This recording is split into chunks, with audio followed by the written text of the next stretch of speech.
Ethan Walker hadn't spoken a word to another living soul in 3 months when he heard the woman scream. He came down off that mountain like a man possessed, and when he saw them, 4 of Harrington's men circling Clara Whitmore in the dust, like wolves around a wounded doe, something he'd buried a long time ago clawed its way back to the surface. "Touch her again," he growled low and cold, "and you'll answer to me." He didn't know her name yet. He didn't know it would cost him everything. He only knew he couldn't look away. If a story about courage loss and the kind of love that pulls a broken man back from the dead is something you'd like to hear all the way to the end, take a moment now to subscribe and follow along. And leave a comment telling me what city you're watching from. I'd love to see just how far this story travels. The morning the trouble started, Clara Whitmore had told herself she would not cry in front of them. Not this time. She stood on the plank walk outside the Red Hollow Bank with her father's deed folded against her chest, and she watched 4 men she had known her whole life pretend they had never met her. "Mornin', Ms. Whitmore," said the first of them, a broad-shouldered man named Del Sutter, and he said it the way a man says a thing he has been paid to say. "Del," she answered, "you've got children I've baked bread for." "I know it, ma'am." "You've sat at my father's table."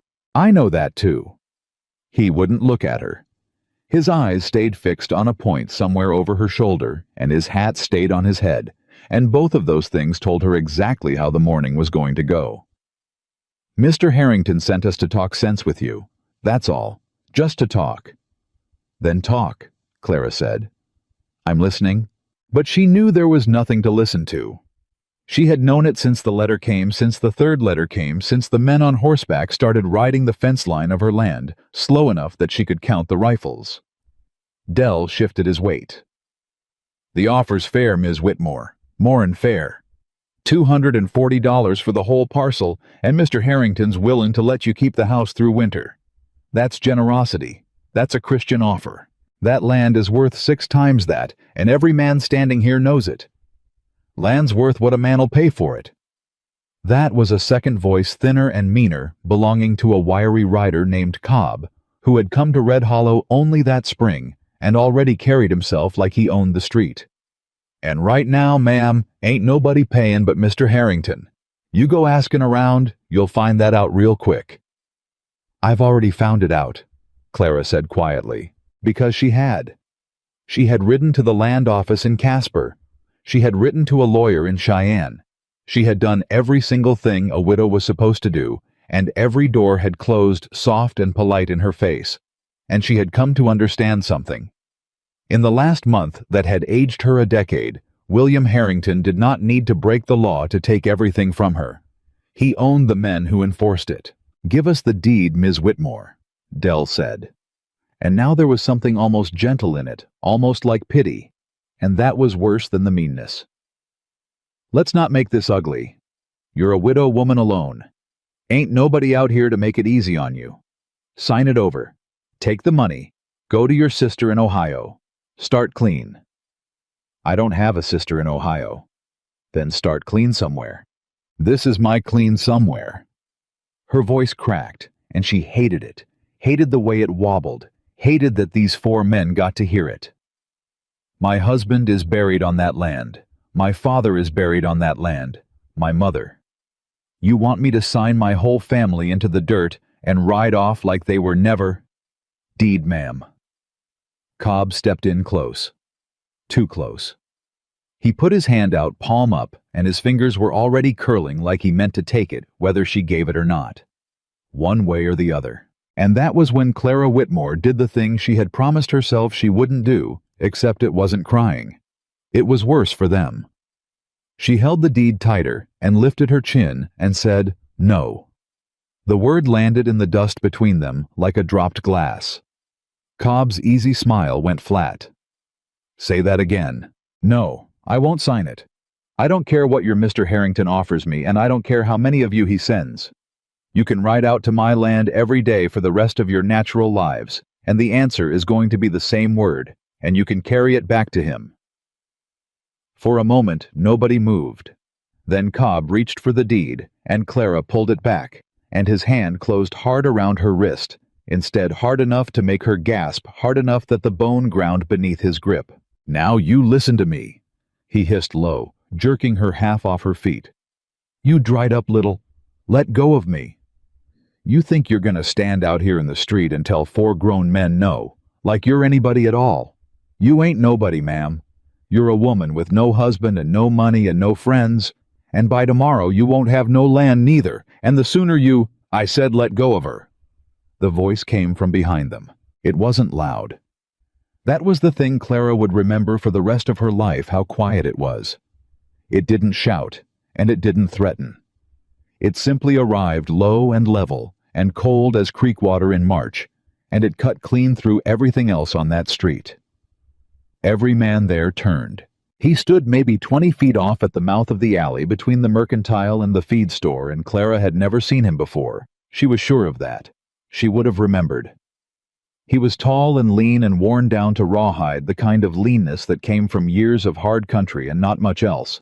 And his coat was trail dirty, and his jaw was rough with 3 days of dark beard, and his eyes, even from 20 feet, were the flat gray of a winter sky. He had a rifle in his hands, but it wasn't raised. It hung easy, pointed at nothing. He didn't look like a hero. He looked like a man who had spent a long time alone and forgotten how to stand near people. "This ain't your business, friend," Dell said, and he said it carefully, the way you'd talk to a strange dog. "Wasn't," the man agreed. "Right up till he put his hand on her." "You don't know who we ride for." "Don't much care." Cobb still had Clara's wrist. He hadn't let go. Instead, he pulled her a half step in front of him. Not quite a shield, but the meaning was plain enough. "You want to walk away, stranger," he said. "You want to walk away real bad. There's 4 of us. I can count." "Then count what happens to a man alone who—" "Let go of her wrist." The stranger's voice dropped even lower, and something in it changed, some deep and terrible patience going out of it. "I'm going to ask you one more time, and then I'm not going to ask. Ethan." One of the other men, a heavy-set rider who'd stayed quiet till now, spoke up sudden and strained. "Ethan Walker. That's Ethan Walker Dell." Clara felt Cobb's grip loosen just slightly. "That name's supposed to mean something to me," Cobb said, but his voice had thinned out. "Means he's the one lives up on Cold Cedar," the heavy-set man said. The one from the Doyle thing. 2 years back. You wasn't here." He was backing up now, small steps one at a time. Dell, I got kids." "Everybody's got kids," Dell muttered. But the shape of the street had already changed. Clara felt it. The stranger Ethan hadn't moved an inch, hadn't raised the rifle, but somehow the 4 of them had gone from wolves to something smaller and more nervous. And she understood that whatever had happened 2 years back, whatever the Doyle thing was, it had made this quiet man into something these men did not want to test on a bright morning in the middle of town. "Last time," Ethan said. Cobb let go of her wrist. Clara stumbled back and caught herself against a hitching post, cradling her arm against her body, and for one long moment, the only sound on the street was her own breathing. "There," Cobb said too loud, trying to buy back some ground.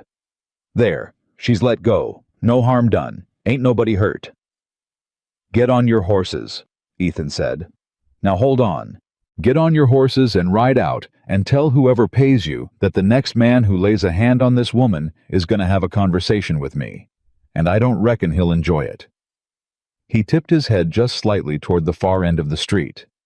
"Go on." For a moment, Clara was certain it wouldn't work, that 4 armed men wouldn't turn tail for one worn-down stranger, and a rifle he wasn't even holding right. But men can smell a thing that other men are afraid of, and something about Ethan Walker set every instinct these 4 had ever earned to screaming at them, and one by one they backed toward their horses. Cobb went last. He was young enough and mean enough to need the final word, and he found Clara's eyes on his way to the hitching rail and held them. "This ain't over, ma'am," he said. "You made a mistake today. You'll see." "Get on the horse," Ethan said, and Cobb got on the horse. They rode out slow, because a man can't gallop away without admitting he's running, and Red Hollow watched them go from behind window glass and half-open doors, because the whole town had been watching. Clara realized. The whole time. Every shopkeeper, every clerk, every woman with a basket on her arm. They'd stood behind their windows and watched 4 men twist a widow's wrist in the middle of the street, and not one of them had come out. But a stranger had. She turned to look at him and found he'd already lowered the rifle and half turned away like he meant to disappear back into the alley he'd come from before she could say a word to him. "Wait," she said. He stopped. He didn't turn all the way around. You don't have to run off. I'd like to thank you." "No need." His voice, when it wasn't aimed at 4 armed men, was quieter still and rougher, like a thing that didn't get much use. "Get on home, ma'am. Bolt your door. That's it. You step into the middle of that, and then it's get on home. That's it. At least tell me your name." "You heard it already." "I heard them say it. I'd rather hear you say it." Something flickered across his face. She couldn't read it. It was there, and gone, and for a second she thought he wasn't going to answer at all. Then, Walker. Ethan Walker. Clara Whitmore. She held out her hand, then remembered it was her hurt one, and switched awkward and offered the left. He looked at it like he'd forgotten what a person did with an offered hand. Then he took it brief and careful, the calluses of his palm rough as tree bark against hers, and let go quick. "You're bleedin'," he said. "What?" "Your wrist." He caught it on something. He nodded at it without moving toward her. "You'll want to clean that before it turns." She looked down. He was right. A thin line of red had welled up along the inside of her wrist, where Cobb's grip had scraped the skin against, she didn't know what. A ring, maybe. She hadn't even felt it. "I'll see to it," she said. "Mr. Walker." "Just Ethan's fine. Or nothing at all. I'm riding out." "You just got here." "Came for salt and cartridges, got 'em. Nothing else in this town for me." He settled the rifle into the crook of his arm and touched the brim of his hat, and it was such an old-fashioned courtly thing for so rough a man to do that it caught her off guard. "Ma'am, watch yourself with those men. They'll come back, and next time it won't be daylight, and it won't be 4 of 'em standing around talking." "You think I don't know that?" "I think you told 'em no." He said it flat, but there was something underneath it that might almost have been respect, or maybe just plain bafflement. "Most folks don't. Most folks in your spot, they take the money and they thank God for it." "Would you—" The question seemed to stop him. "Ma'am, if it were your land, your father buried in it, your husband." She stepped toward him off the walk into the street, closing the distance he kept trying to keep. "Would you take the money and thank God for it, or would you tell them no?" He looked at her a long moment. His gray eyes moved over her face like he was reading something written there in a language he half remembered. "I'd have told him no," he said finally, "and it would have been the wrong thing to do. Why wrong if it's the truth? Because being right don't keep you alive out here. Being alone don't neither." He looked away from her toward the mountains, toward wherever it was he lived. "Take the offer, ma'am. Whatever it is. Take it and go start over. A person can start over. I've watched people do it." A muscle moved in his jaw. "The dead don't care whose land they're in. That's a thing you learn." And there it was. Clara heard it, the thing under the words, the wound they were trying not to name. This was a man who had buried people. This was a man who had learned that the dead don't care, and had paid a terrible price to learn it, and had come out the other side believing it, because believing it was the only way he'd found to keep breathing. She almost softened. She almost said something kind. Instead she said, "Then you learned wrong." His head came back around. "The dead do care," Clara said. "My father cared about that land more than he cared about his own life, and he told me so with his last breath. And I made him a promise. And I don't break promises to dead men just because it'd be easier. Maybe that's foolish. My husband thought a lot of things I did were foolish. But it's mine to be foolish about, and it's mine to keep. And no rich man in a big house is going to take it from me because he's decided he's owed the whole valley." Her voice was rising, and she let it. "You want to ride back up your mountain and be alone. Mr. Walker, you go right ahead. But don't you tell me to give up my dead to save my skin. Don't you dare. Jeus, monsieur. The street was quiet again. Ethan Walker looked at her for a long, long moment, and Clara had the strangest sense that she'd struck something in him. She hadn't meant to strike some old bruise, and she opened her mouth to take part of it back. Whitmore. A new voice, smooth and unhurried, came from the direction of the bank. Now that's a name I know. Both of them turned. The man who'd spoken stood on the bank steps in a coat that cost more than Clara's whole homestead gray at the temples, heavy through the shoulders, with the settled, comfortable weight of a man who had never once in his life gone hungry or waited on another man's leave. He was perhaps 50. He had a face that smiled easily and eyes that did not smile at all, and Clara felt her stomach drop because she knew who he was. Everyone in the valley knew who he was, though she had never once stood this close to him. "Mr. Harrington," she said. "Mrs. Whitmore." William Harrington came down the steps unhurried, and two men flanked him, and behind them she could see Dell and Cobb, and the others had circled back. They hadn't ridden out of town at all, only out of sight, and now they came drifting back up the street behind their master, like the tide coming in. "I heard there was some unpleasantness. I do apologize. My men can be enthusiastic. It's a hard thing to find good help who's also gentle. You'll forgive them. Your man twisted my wrist until it bled. And I'll dock his wages for it." Harrington said it lightly, easily, and never once looked at Cobb. "There. Justice done. Now." His gaze slid to Ethan, and it sharpened, and something moved behind it. Not fear. Clara thought Harrington was not a man who feared, but recognition and calculation. And beneath it, something almost like old hurt. "Ethan Walker, my lord. They told me you'd gone up that mountain to die. I confess I half believed it. Harrington? 2 years, is it? 2 years and not a word." Harrington shook his head slowly, and his voice dropped into something lower and more private, something that made Clara feel she'd stumbled into the middle of a story that had begun long before she arrived. "You know I sent men up there, that first winter, to see if you needed anything. Twice. You ran them off both times. Didn't need anything. No, you never did. That was always the trouble with you." Harrington smiled, and it did not reach his eyes, and Clara understood suddenly that whatever lay between these two men was not simple, was not the clean thing of a good man and a bad one, but something tangled and old and bitter. "I'd have given you the earth, Ethan. You know that. After what happened, I'd have—" "Don't."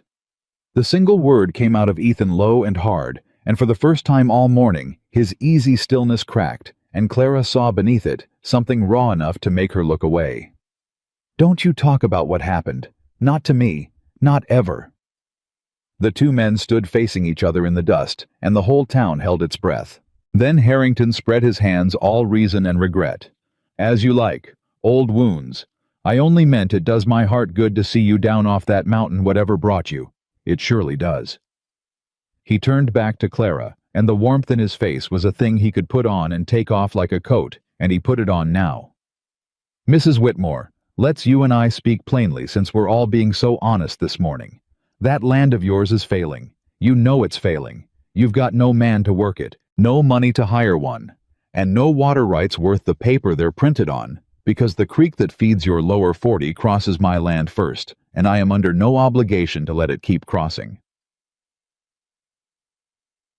Clara felt the blood leave her face. "You wouldn't dam the creek. Half the valley drinks from it. Half the valley sells to me."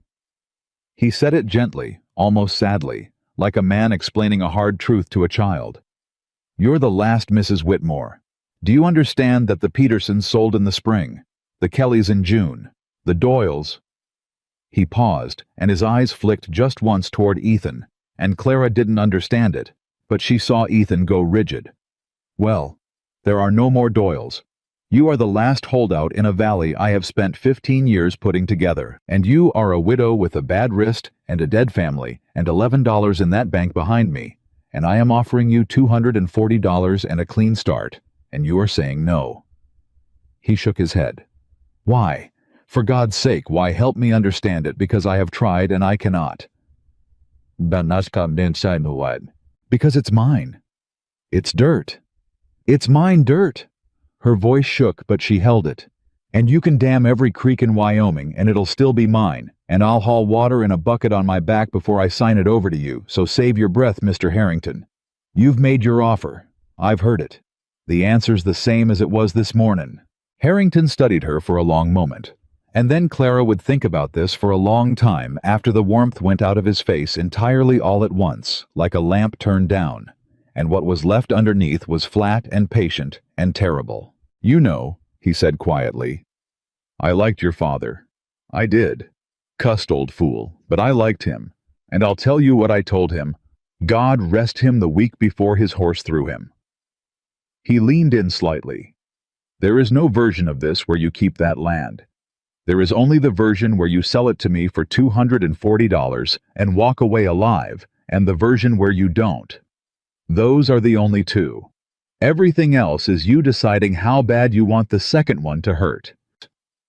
He straightened, and the smile came back like it had never left. Think it over. Take a few days. My offer stands till Sunday.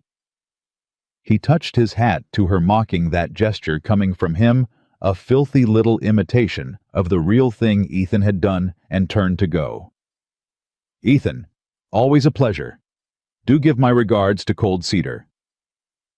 He walked back up the bank steps, and his men peeled off after him, and Cobb was the last again, and he grinned at Clara over his shoulder all the way down the street. And then it was just the two of them again, Clara and the stranger, standing in the settling dust. For a long moment, neither one spoke. You should have took the money, Ethan said at last. But there was no heart in it now. He'd heard the same thing she had standing there. He'd heard there are no more Doyles, and something in him had gone to a cold and distant place. What was the Doyle thing? Clara asked softly. His jaw worked. Nothing you need to know. He looked at you when he said it. Harrington. He said, there are no more Doyles, and he looked right at you and you went white as chalk. And I'd like to know why a man who claims he came to town for salt and cartridges cares that much about... Leave it. It came out harsh, harsher than anything he'd said to the four men who'd cornered her, and he seemed to hear it too, because he closed his eyes a moment, and when he opened them again, the edge was gone, worn back down to that terrible flat tiredness. Please, ma'am, just leave it. All right, Clara said. I'll leave it. Thank you. On one condition. He looked at her warily. I don't make conditions with folks. You made one this morning, with Cobb. She almost smiled and didn't quite manage it. Let go of her wrist or you'll answer to me. That was a condition. That was different. How? That was... He stopped. He didn't seem to have an answer. His hand tightened on the rifle. What's your condition? Clara took a breath. She had no business asking it. She knew she had no business asking it.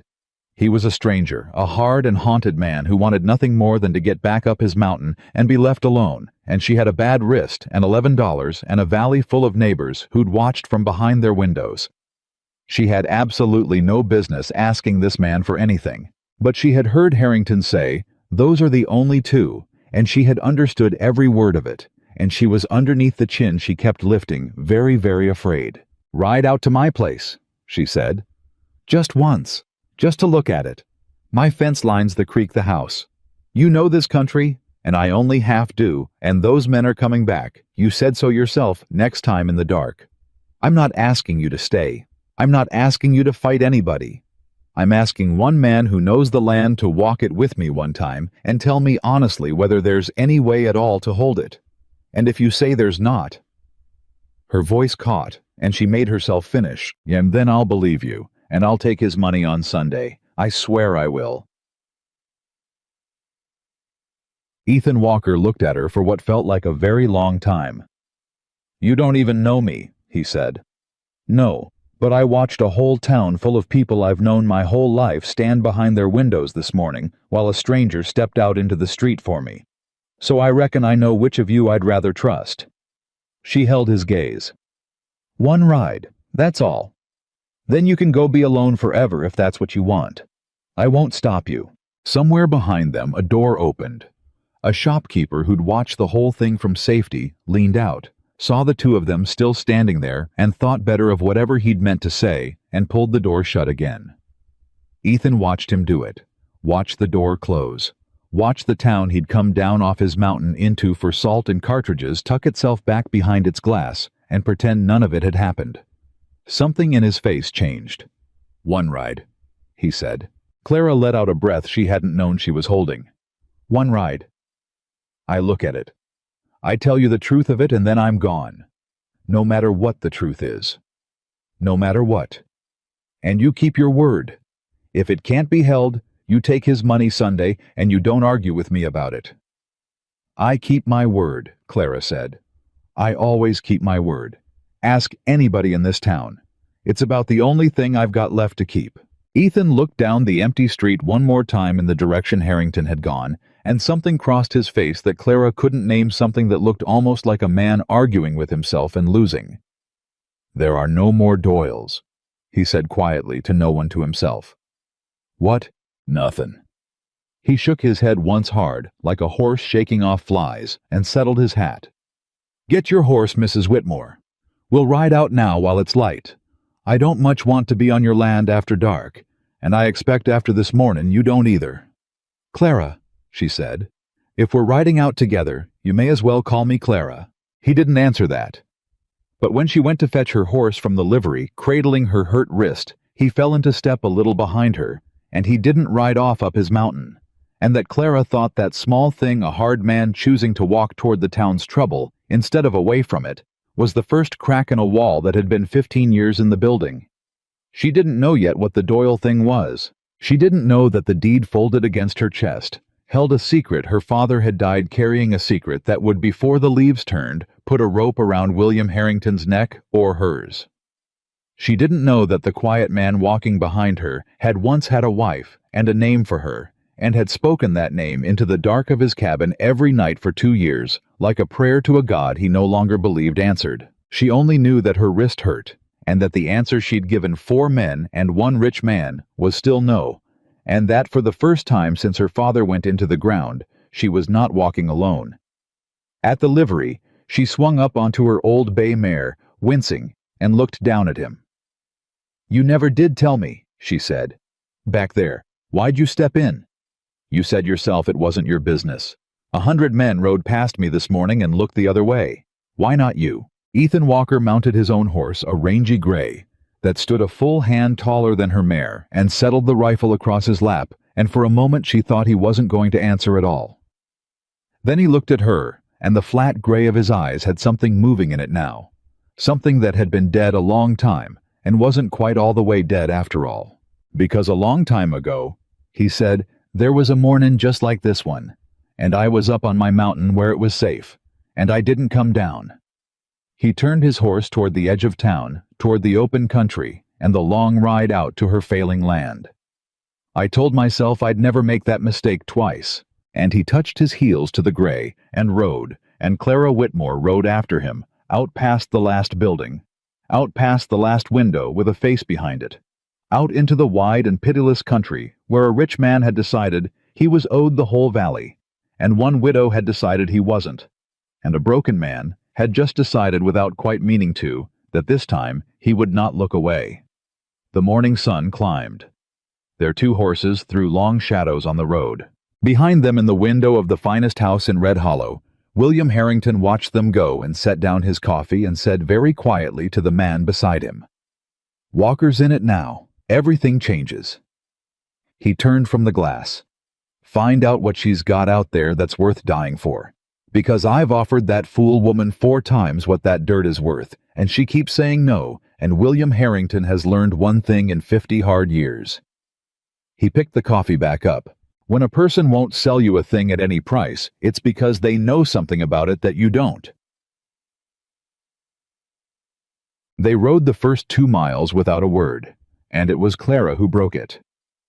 "You knew them," she said. "Back there. That heavy one who backed up when he heard your name. You knew him. Knew his brother. And the Doyle thing. Whatever it was, Harrington's men know it. That's why Cobb went quiet. Ethan's eyes stayed on the road ahead. You said you'd leave it? I said I'd leave it in town.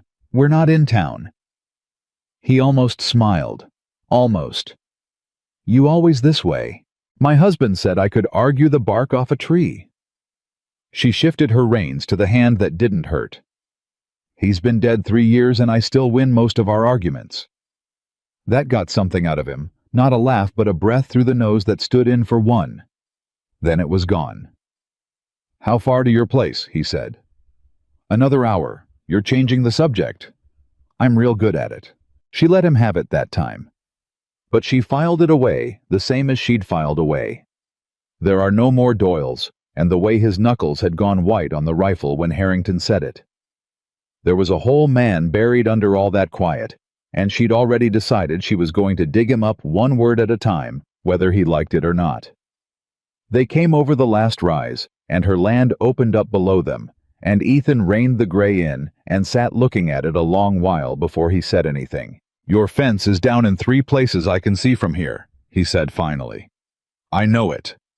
Who cut it? Clara's stomach dropped. Cut it. That ain't weather. He pointed and she followed his hand, and now she saw it too.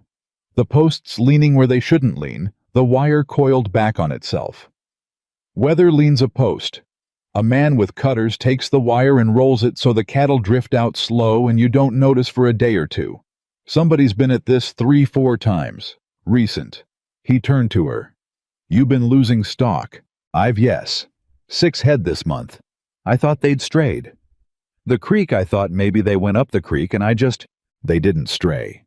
He nudged the gray forward, walking it down the slope. Harrington's bleeding you. Slow. He don't want a war brings marshals. He wants you to wake up one morning with no cattle and no fence and no fight left and sign his paper feeling like it was your own idea. He said it flat, without heat, the way a man reads sign. It's smart. It's how I'd do it. That's a comfort. Wasn't meant as one. They rode down into it. She showed him the house and he barely glanced at it. She showed him the barn, and he spent 10 minutes in it running his hand along beams, testing the loft ladder, saying nothing. She showed him the well, and he pulled the bucket and smelled the water and set it down without drinking. Fouled? She asked. Not yet. But a man could foul it in the night with a dead thing, and you'd not know till you were sick. He wiped his hand on his coat. You drink from the creek, when the well's low. Don't. Not till this is over. Creek's the first thing he'll poison if he decides the slow way's too slow.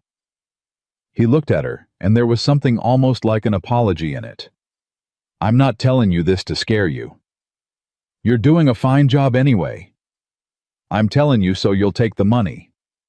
And there it was, back again, and Clara felt the anger climb up her throat. But before she could turn it loose, he held up a hand. Let me finish. You asked me one ride, one honest answer. Here it is. He turned in the saddle to face her full on. This land can't be held. Not by you. Not by you and me. Not by you and 10 hired guns, because Harrington won't come at it straight. He'll come at it the way he's already come in a cut fence here, a poisoned well, there a fire some night, when the wind's up, and every month it'll cost you more'n you've got, and one mornin' you'll be standin' in the ash of your own barn, with the last of your cattle dead in the field, and you'll sign his paper for half what he's offerin' now and be grateful. That's the truth of it. That's the honest answer you asked me for. His jaw tightened. So take the 240. Take it Sunday. Go somewhere he's never heard your name. That's the only way you walk out of this valley alive, and I'd be lying to you to say otherwise, and I don't lie to folks who ask me straight. The wind moved through the grass. Somewhere off toward the creek, a killdeer cried. Clara looked at him for a long moment. All right, she said quietly.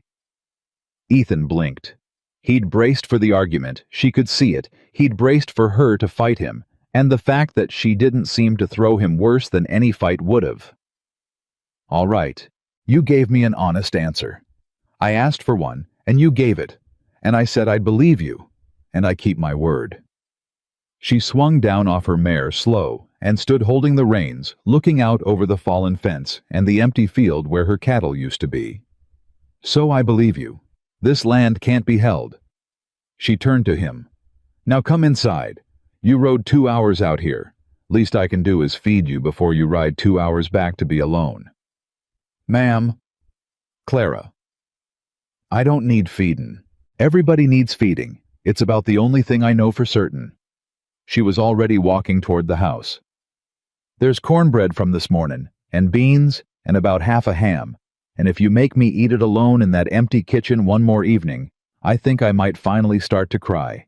And I've done a real good job of not doing that in front of anybody today, so I'd take it kindly if you'd help me keep it up. She didn't wait to see if he'd follow. She'd learned that much about him already, that he was a man who'd bolt from a thank you, but might walk toward a person who needed something and pretended they didn't. She heard the gray's saddle creak behind her. He followed. The kitchen was small, and the light was going, and Clara moved through it the way a woman moves through a room she's grieved in touching things without looking at them. Ethan sat where she put him at the head of the table, and she watched him notice it was the head of the table and go still. "That your husband's chair," he said. It wasn't a question. "It was my father's, then my husband's." She set the cornbread down. "Now it's whoever's. I'll sit somewhere else." "You'll sit right there. It's the only chair that doesn't wobble." She said it lightly and meant it heavily, and he seemed to understand both because he stayed. Eat. He ate the way a man eats who's forgotten that eating can be anything but fuel-fast, joyless, efficient. And then somewhere around the second piece of cornbread he slowed down, and Clara pretended not to notice, and something in the room loosened. "You made this," he said. "The cornbread this morning. Before all that. It's good." "Don't sound so surprised." "I'm not surprised. He stopped like the word had ambushed him. "It's been a while since I ate something a person made." "What do you eat up there on your mountain?" "What I shoot. What I trap. Beans." He turned the piece of cornbread in his fingers. 2 years about, give or take. 2 years of beans and whatever you shoot. Clara sat down across from him with her own plate she had no intention of touching. And before that, she watched him go careful, watched the door start to close. "Before that, I had a different life," he said. "With the Doyles." The door slammed. His hand went flat on the table. "You said." "I said I'd leave it in town." She held his eyes. "Ethan, that rich man stood on the bank steps this morning and told me I was the last one, the Petersons and the Kellys and the Doyles, and then he looked at you and said, 'There are no more Doyles,' and you went white as this cornbread. Now you can tell me it's not my business, and maybe it isn't, but you rode out here to tell me my land can't be held, and I believed you, and I gave up a promise I made to my dying father because I trust that you told me the truth." Her voice didn't rise, but it got very steady, which was worse. "So I've handed you something today. I've handed you the only thing I had left to hold on to because you told me to. The least you can do is tell me who the Doyles were." For a long time he didn't speak. Then so quiet, she had to lean in. The Doyles had a place 2 valleys over. Good place, water on it. Old man Doyle and his boys, and the middle boy had a wife. He wasn't looking at her now. He was looking at the table at his own hand, flat on the wood. Her name was Ruth. Clara went very still. She'd heard something in the way he said it, the way a man says the one name he can't say. "Harrington wanted the Doyle place same as he wants yours," Ethan went on. "Water. It's always water out here in the end. And the Doyles said no same as you're saying no, and Harrington did to them exactly what I just told you he'll do to you. Fence. Well, slow." His jaw worked. "And then one night when the slow way wasn't fast enough, a fire." "Ethan, I was up on the mountain." His voice had gone flat and far away. "Cold Cedar. It's a 2-hour ride, same as here. I timed it more times than a man should. I was up there because I'd had words with old man Doyle, foolish words about nothing about a horse, and I was too proud to ride down and make it right. So I sat up there in my cabin being right." He finally looked up, and his eyes were terrible. "And I saw the glow. From the mountain. You can see the Doyle place from Cold Cedar if you know where to look. And I saw the fire start, and I told myself it was nothing. A brush fire, none of my concern. I'd had words with them. It wasn't my business. The kitchen was silent. Ruth was my wife, Ethan said. Ruth Doyle was Ruth Walker before she married the middle boy, and she was my sister before that, and I sat on my mountain and watched my sister's house burn because I was too proud to come down, and by the time I did come down, there wasn't— His voice broke clean in half, and he stopped and put his hand over his mouth, and Clara realized she had risen halfway out of her chair without knowing it. There wasn't a person left in it, he finished. Any of them. Old Man Doyle, both boys, Ruth. He took his hand away from his mouth. So, when Harrington says there are no more Doyles, and he looks at me, he's not telling me a fact I don't know. He's reminding me. He's saying, I burned your family alive, and you did nothing. And now here you are, come down off your mountain for the second time in your life, and we both know how it went the first time. Clara came around the table. Don't, Ethan said low. Don't you? But she wasn't doing anything. She wasn't touching him, wasn't crowding him. She just sat down in the chair beside him, close, and put her hands flat on the table near his, not touching, just near, and said the only true thing she had. You couldn't have known it was set.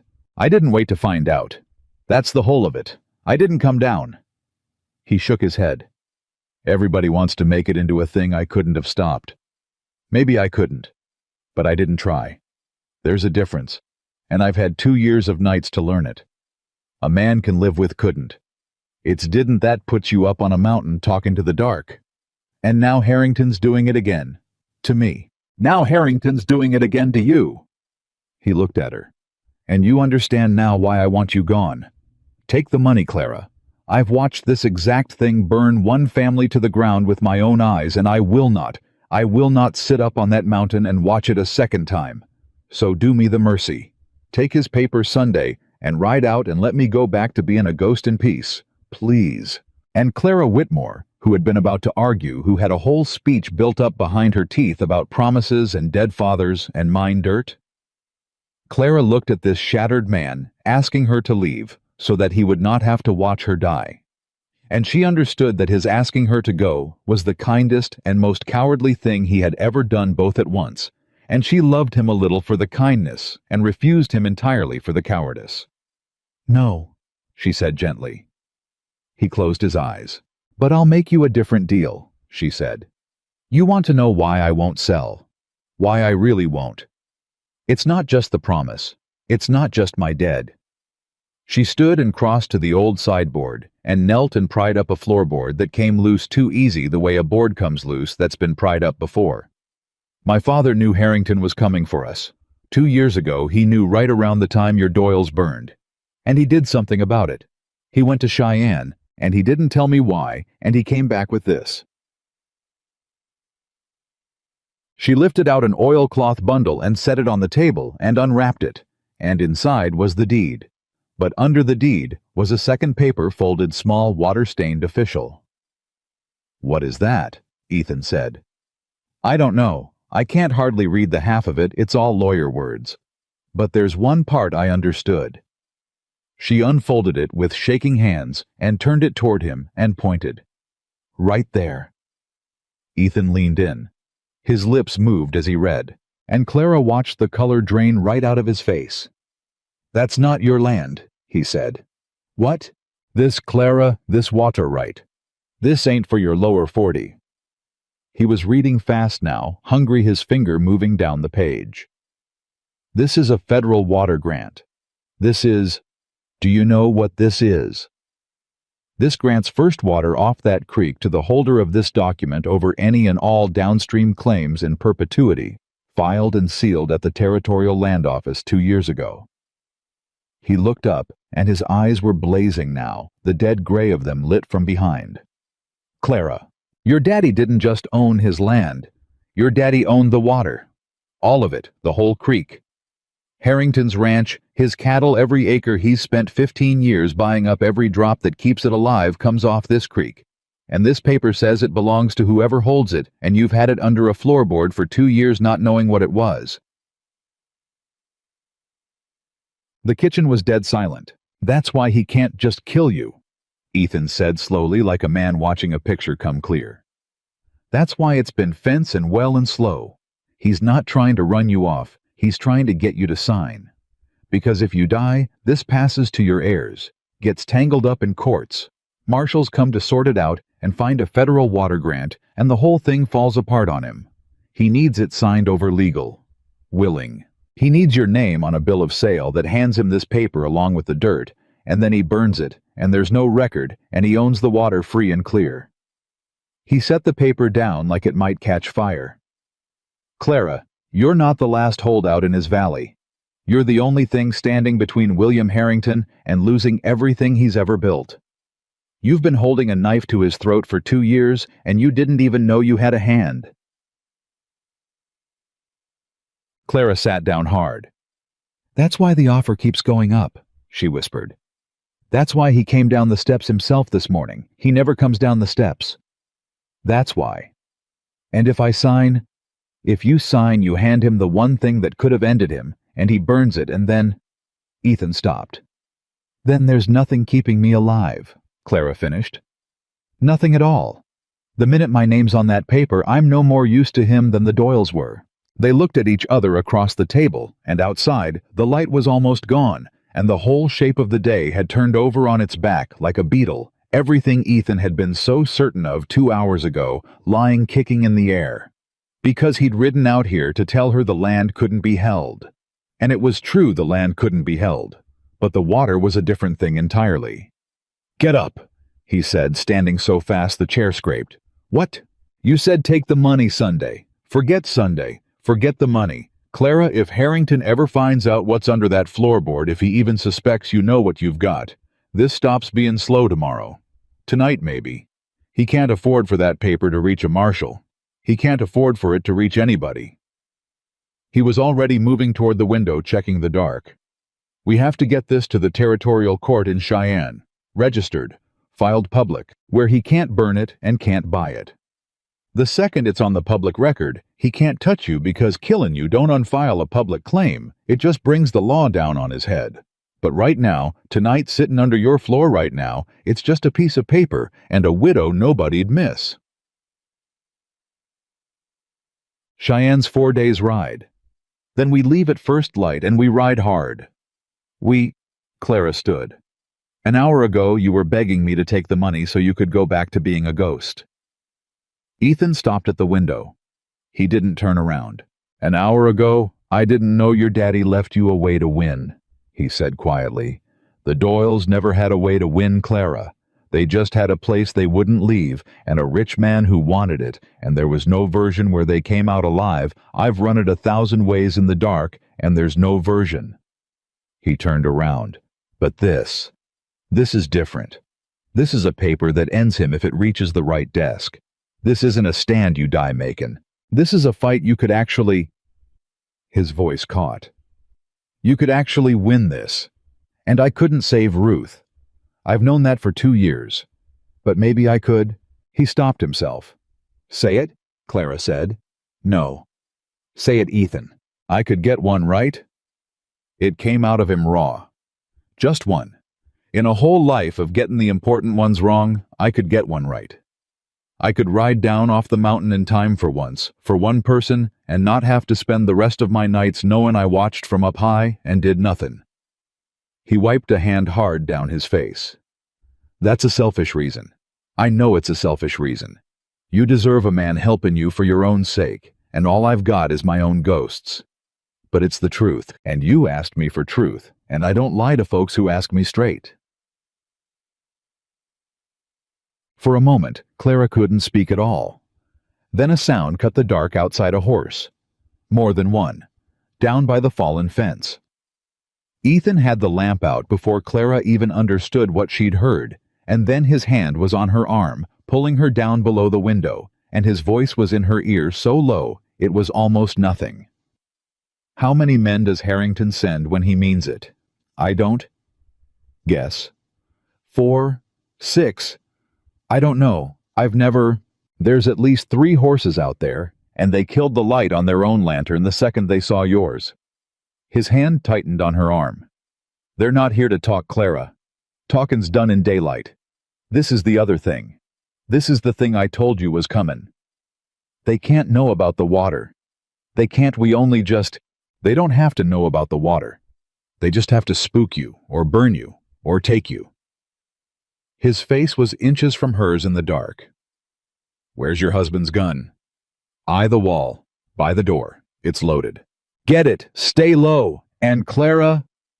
He pressed the oilcloth bundle into her hands. The deed and the water grant both folded them into her arms and closed her fingers over them. "Whatever happens in the next 10 minutes, that paper does not leave your hands. It don't matter what you see. It don't matter what you hear. You keep that on your body, and you keep breathing, because that paper's the only thing that ends this. You understand me? You are the only one who can carry it. Not me. It's got to be your name, your hand, your claim. So you live. That's your job tonight. Everything else is mine." And Clara Whitmore crouched in the dark of her father's kitchen, with a federal water grant clutched to her chest, and a stranger's hand hard around her arm, felt the fear rise up in her, like creek water in the spring, and then felt something else rise up under it, something her father had put in her, something that had made her tell 4 men no that very morning. "I'm not going to hide in the cellar while you fight 3 men alone," she said. "Clara, you listen to me now." She caught his wrist. "You told me a story tonight about a man who sat up high and watched and did nothing and hated himself for 2 years. Well, I'm not going to be that. I'm not going to hide under my house and let you die in my yard so I can hate myself for the next 2 years the same way. You said it takes both of us to win this. Then it takes both of us to survive it. So you tell me where to point this gun, and you stop trying to make me small, because I have been made small by every man in this valley today, and I am done." Her eyes shone in the dark. "We do this together or we don't do it at all. Now how many can you see?" For one heartbeat, Ethan Walker stared at her. And something moved across his ruined face that hadn't been there in 2 years. Not hope exactly. It was too worn for hope, but the ancestor of it, the thing hope grows out of. The feeling of not being alone in the dark. "3 at the fence," he breathed. "Maybe a 4th holding horses back in the trees. They'll come to the barn first, try to fire it. Drive us out the front where they can see us." He took the loaded rifle she pushed into his hands and put his own into hers, checked her grip, adjusted it with 2 fingers. "You don't shoot to be brave. You shoot when a man's inside that door and not before, and you shoot low at the belt because scared hands pull high. You understand? Belt, low. And you keep that paper on you." "I keep the paper." Outside, a match flared down by the barn, a small orange bloom in the dark, and Ethan's whole body went to iron. "There it is," he said softly. "There's the fire, same as the Doyles." He rose into a crouch, moving toward the back door, and just before he slipped out into the dark, he looked back at her one last time. "Clara, I'm right behind you. I know you are." His voice was steady now, all the way steady, in a way it hadn't been all day. "That's the first time in 2 years I've been glad of something. Now let's go put that fire out before it puts us out." The barn was already catching when they came out low along the fence line, and Clara could hear the horses screaming inside her horses, the last stock she had, and she started to run toward them, and Ethan caught her by the collar and hauled her flat. "Down!" The shot cracked over their heads close enough that she felt the air of it. "They're between us and the barn." Ethan breathed against the ground. "They fired it to draw us out, and it worked. We came out, that's on me. I moved too quick." His eyes cut back and forth, reading the dark, the way he'd read the fence line that afternoon. 2 by the barn. 1 working round the side of the house to flank. Where's the 4th? The horses are burning, Ethan. I can hear them. I know it, and there's nothing we can do for 'em. While there's men between us and the door, they'll shoot us down before we cross the yard. His voice was iron and grief both. "Listen to me. That fire's gonna light this whole yard up bright as noon in about a minute, And when it does, they'll see us plain, and we'll be done. So we've got that minute. 1 minute, in the dark. It's the only edge we've got, and it's already burning up."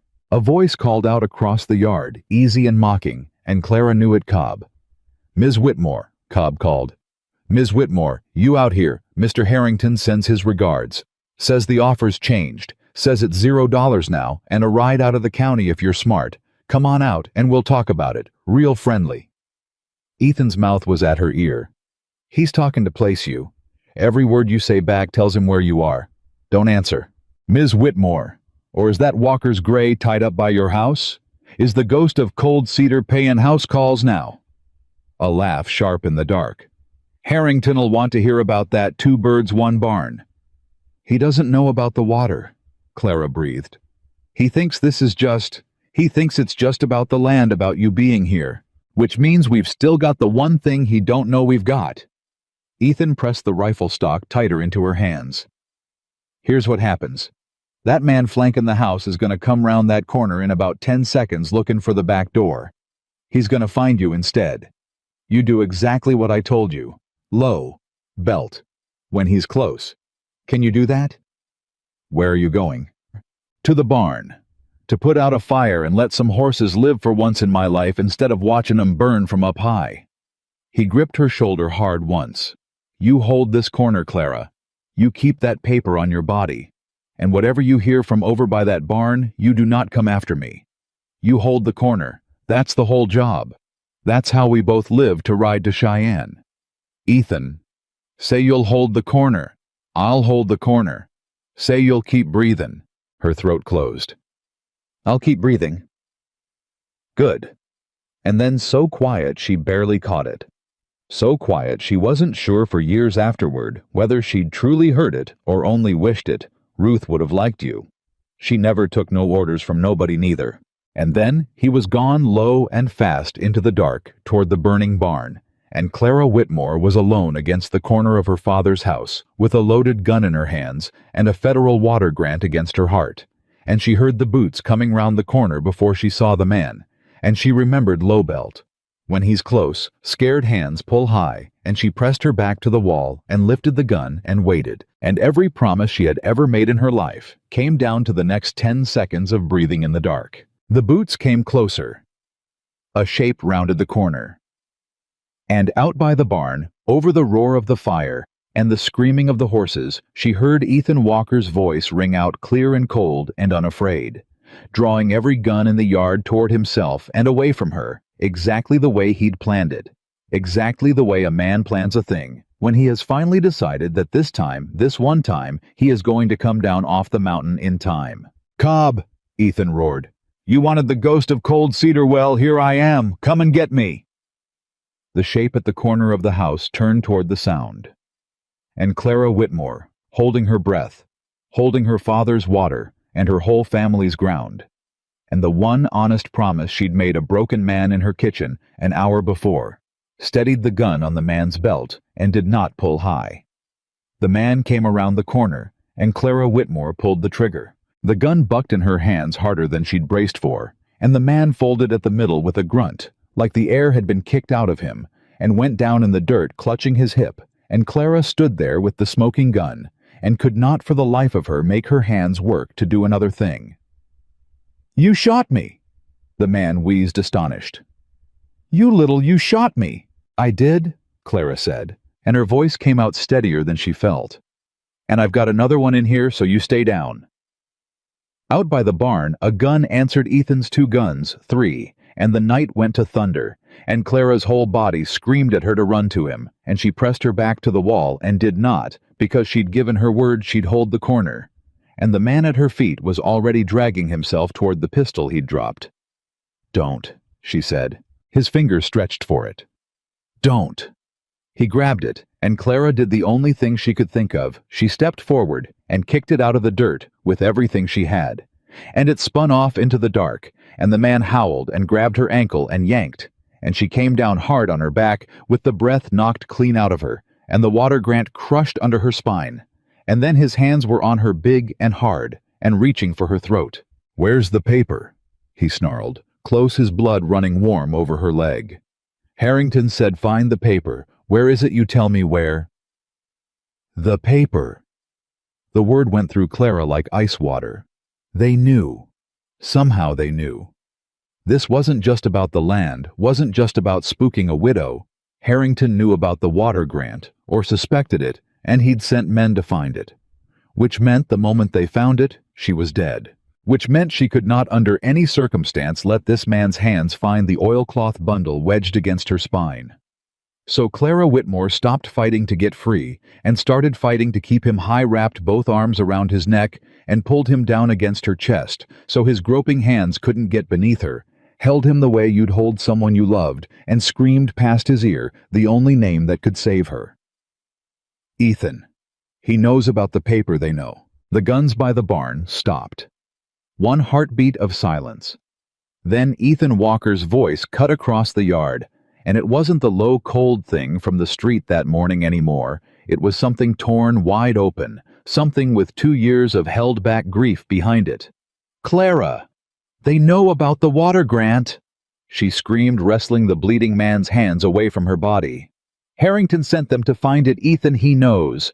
The man on top of her got a hand free and cracked her across the face hard, and the whole world went white and ringing, and she lost her grip on him, and she felt his hand close on the oilcloth bundle beneath her. "Got it," he breathed. "I got it. I got the—" And then he didn't have anything, because Ethan Walker hit him like a landslide out of the dark, drove him off Clara, and into the wall of the house so hard the whole structure shuddered, and Clara rolled away gasping with the bundle clutched back against her chest. And she heard the terrible sound of Ethan's fists, once, twice, 3 times, and then nothing from the man at all. "Clara." Ethan was on his knees beside her, hands on her face, turning it to the firelight, and his own face was streaked with soot and blood and something close to panic. "Clara, look at me. How bad? Where are you hurt?" I'm all right. It's not my blood. It's his." She grabbed his wrists.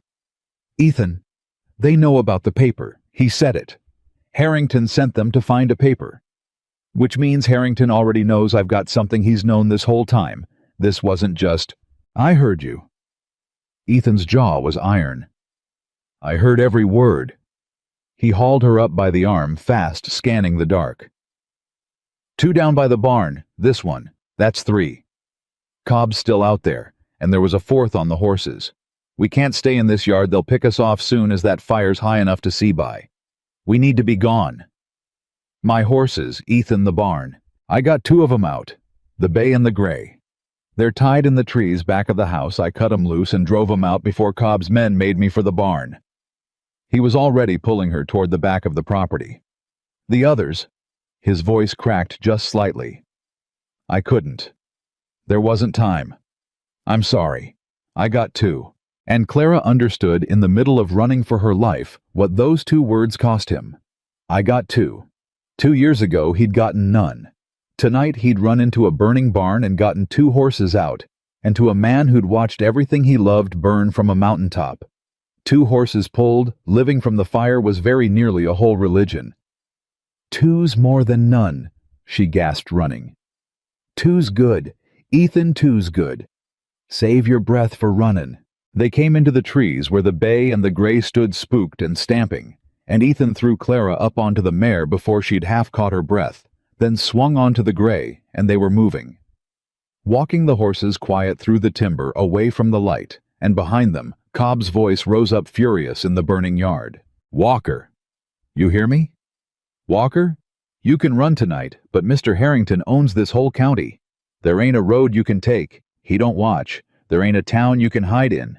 You're a dead man riding a stole horse, and that widow's dead the minute we—" They put a ridge between themselves and the voice, and it faded, and then there was only the sound of the horses and their own breathing in the dark.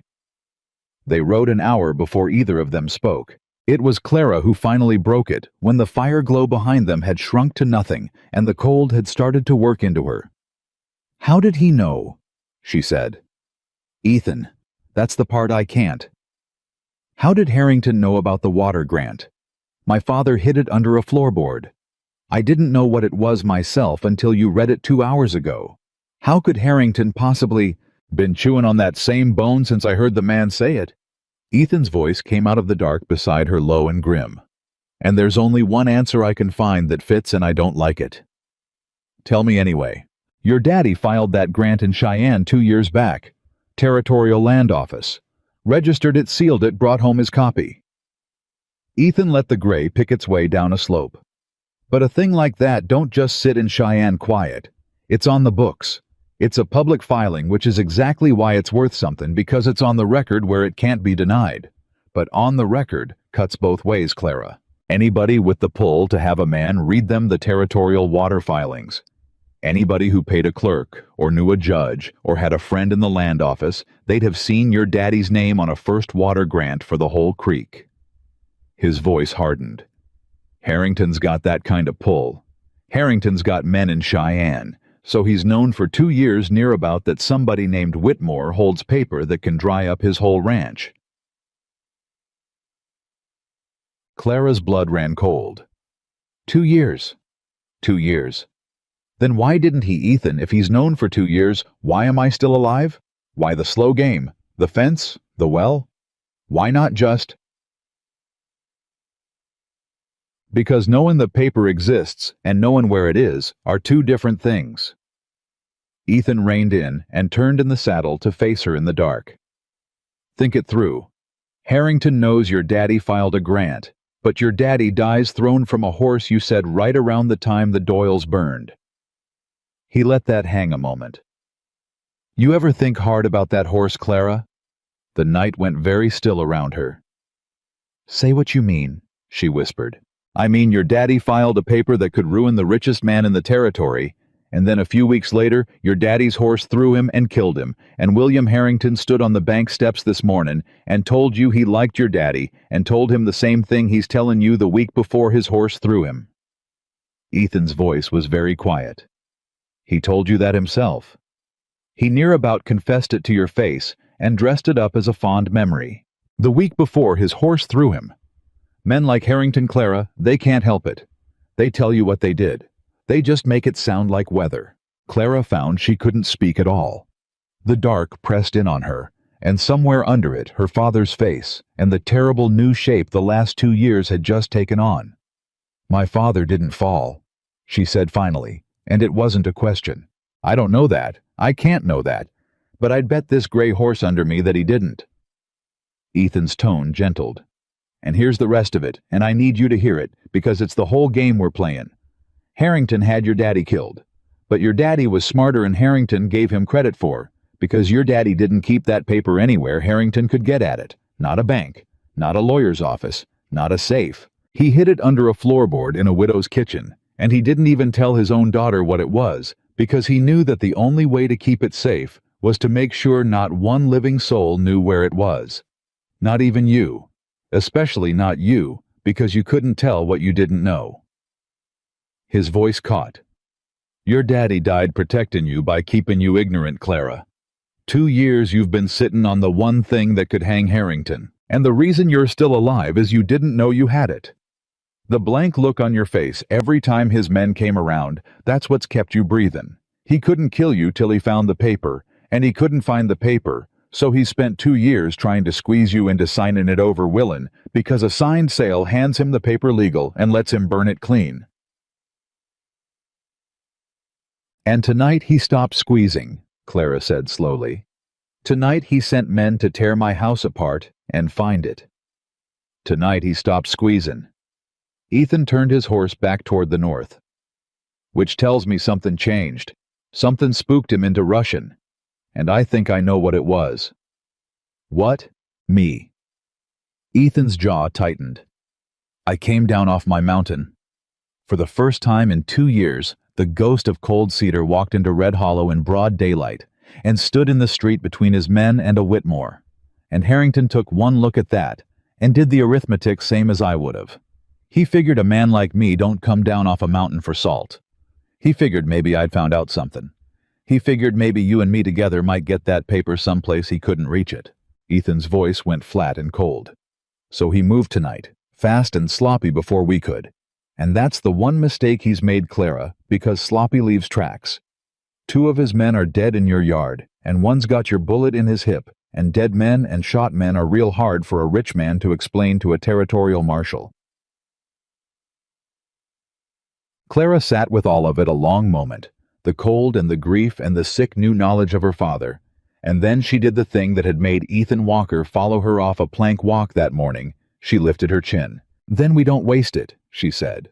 "We ride to Cheyenne and we put this on the public record, and we bring a marshal back down on his head, and we make him answer for my father and for your Ruth and for every family in this valley," he squeezed out. "All of it. We put his name next to all of it." Her voice shook, but it did not break. "You said this was a fight I could win, so let's go win it." Even in the dark, she saw something move across Ethan's face. "4 days hard ride to Cheyenne," he said, "and every mile of it, Harrington's country with men who know the roads and a boss who just found out we slipped him. It won't be a quiet ride, Clara. I want you going into it clear-eyed. There's a real good chance one of us don't reach that courthouse. I know it. And if it comes to a place where it's the paper or your life, I know what you're going to say, and don't say it. You drop me and you ride." He said it anyway, hard. "You hear? That paper's got to get to that desk. That's bigger than me, and it's bigger than you. So if it comes to that place, you don't stop for me, you don't turn around. You put your heels to that mare, and you ride, and you file that grant, and you let 'em hang him. You promise me that right now, or I turn this gray around and go back up my mountain and you can ride to Cheyenne alone. That's not fair. Ain't a thing about this been fair. Promise me." And Clara Whitmore, who kept her promises, who had told him that very afternoon that keeping her word was about the only thing she had left. Clara sat on her father's mare in the freezing dark and could not make herself say it. "No," she said. "Clara, I said no. I'm not going to promise to leave you bleeding in a ditch because I've spent one whole day with you and I already know I couldn't do it, and I don't make promises I can't keep.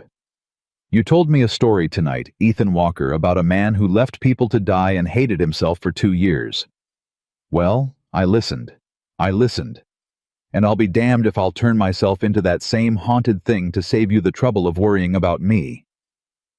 Her voice rang out clear in the cold. "So here's what I'll promise instead. I'll promise to get that paper to Cheyenne, and I'll promise to fight like hell to keep us both alive doing it. And that's the only promise you're getting from me, so you can turn that gray around if you want, but I don't think you will, because I don't think you want to go back to being a ghost any more than I want to become one." The night held its breath.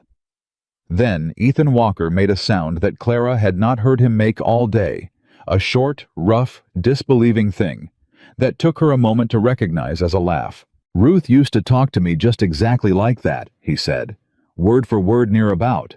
He shook his head in the dark. "All right, Clara Whitmore, all right.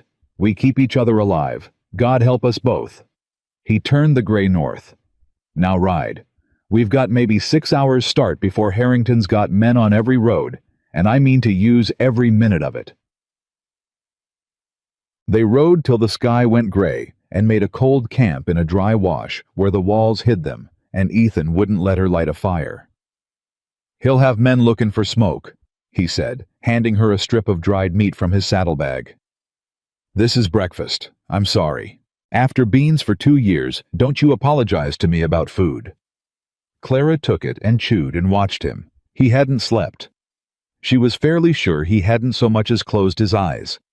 He'd sat the whole cold night with the rifle across his knees, watching the mouth of the wash, and now in the gray light, she could see just how far past exhaustion he'd gone.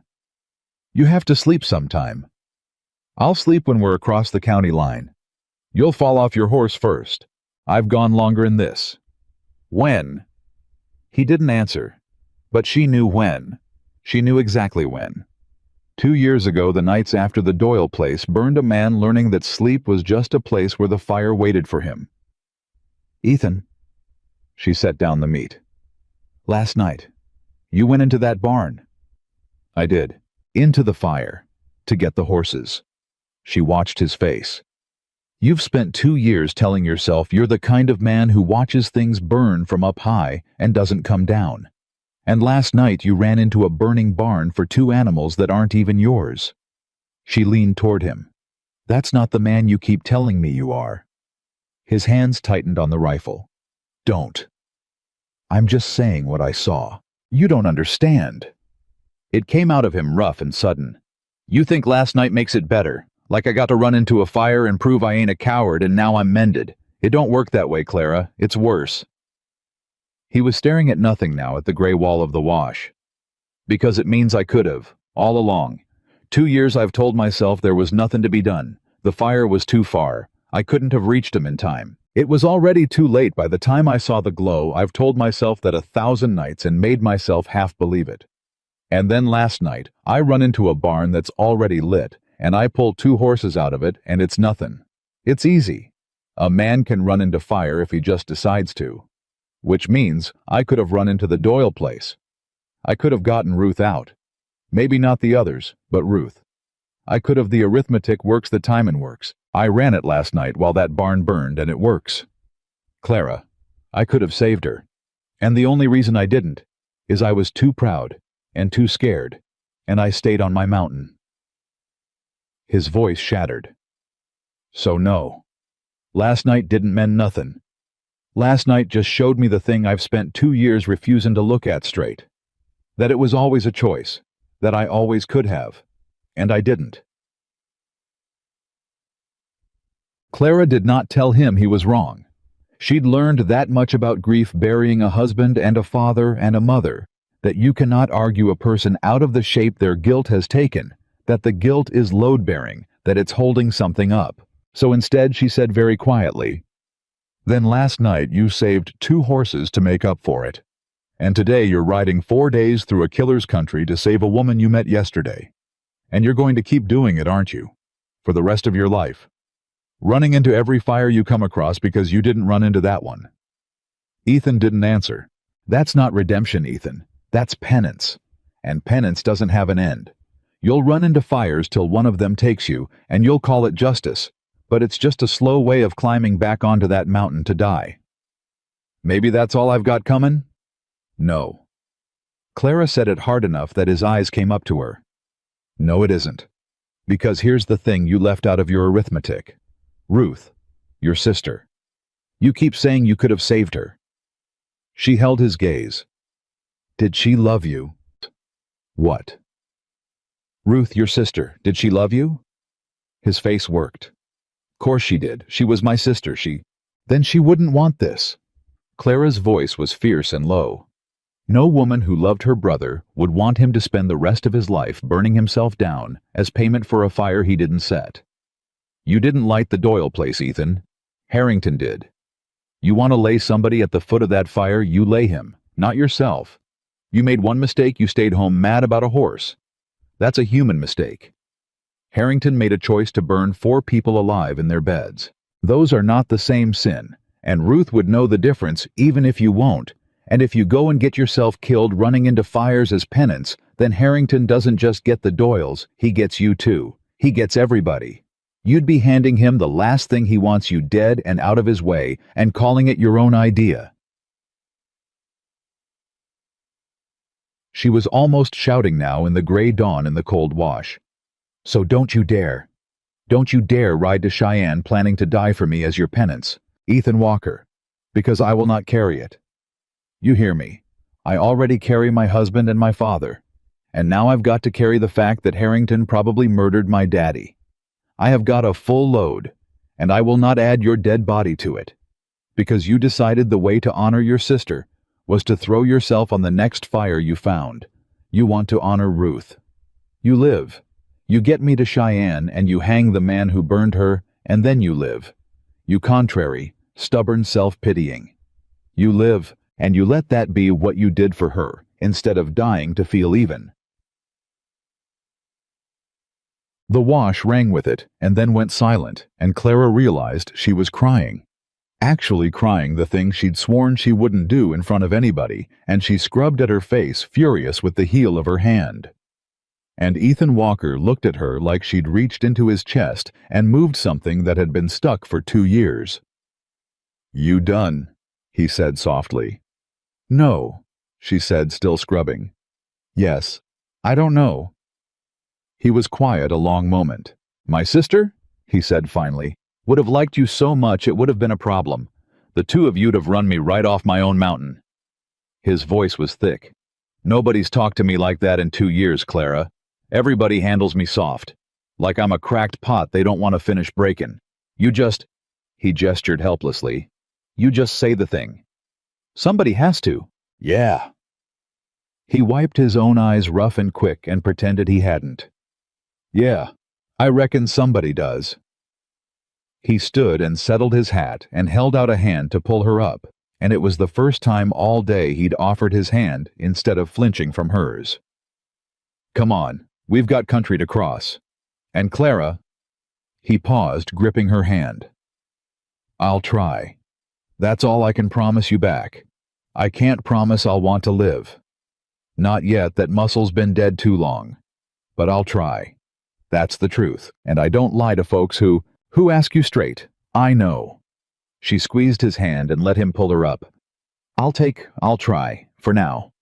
They rode out of the wash into the full light of morning, and for the first time since Red Hollow Ethan let the gray fall in beside the bay, instead of leading, so they rode stirrup to stirrup, and neither of them said anything about it, and both of them noticed.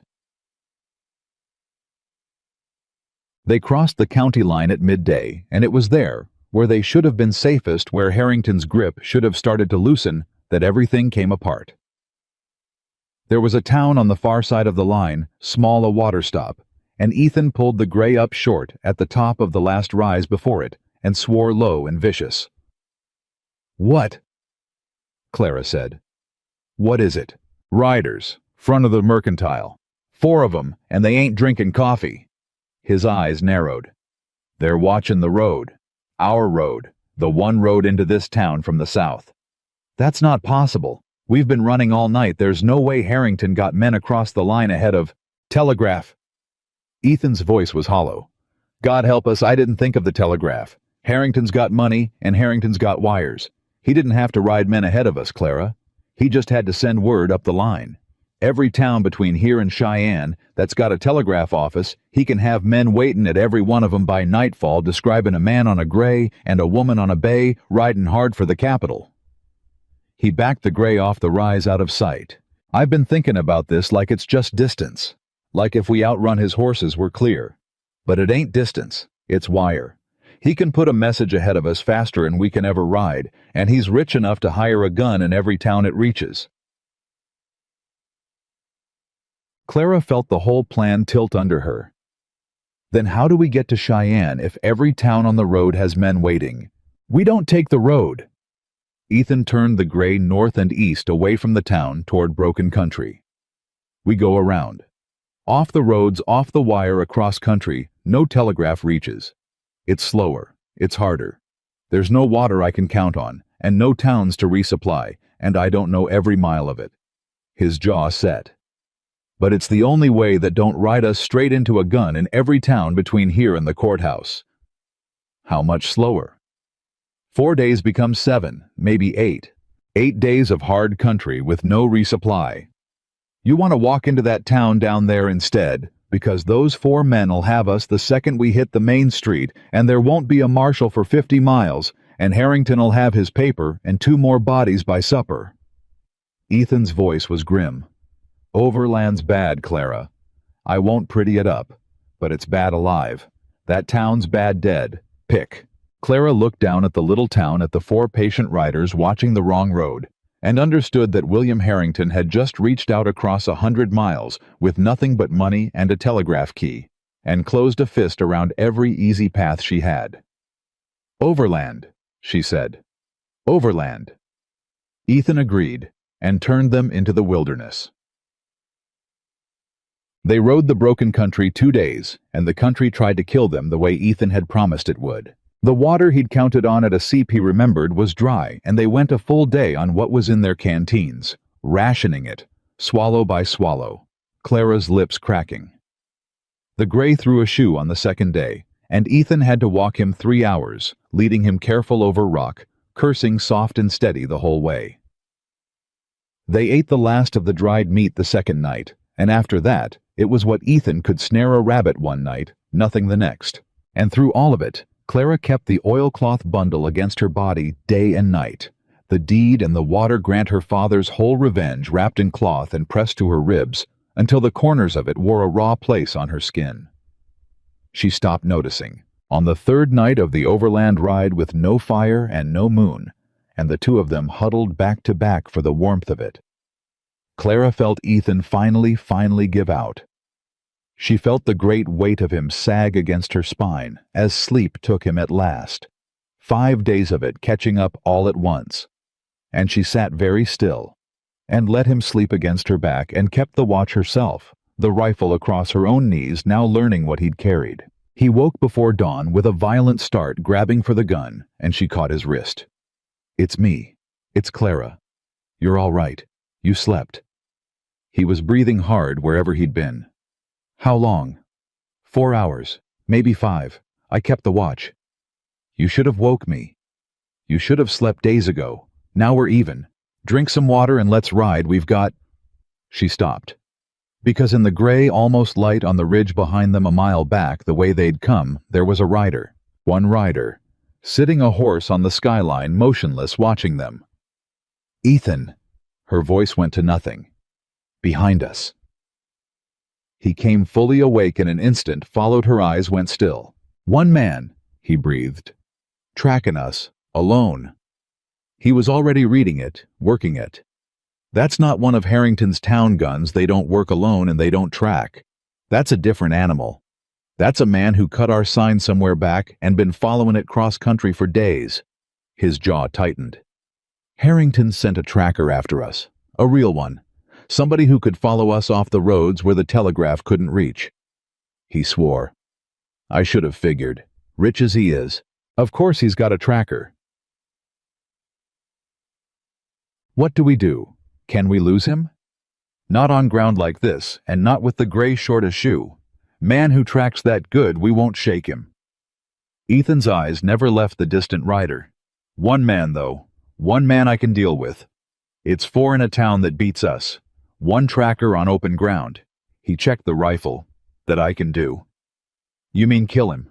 "I mean stop him, however it comes." He turned to her, and his face was hard.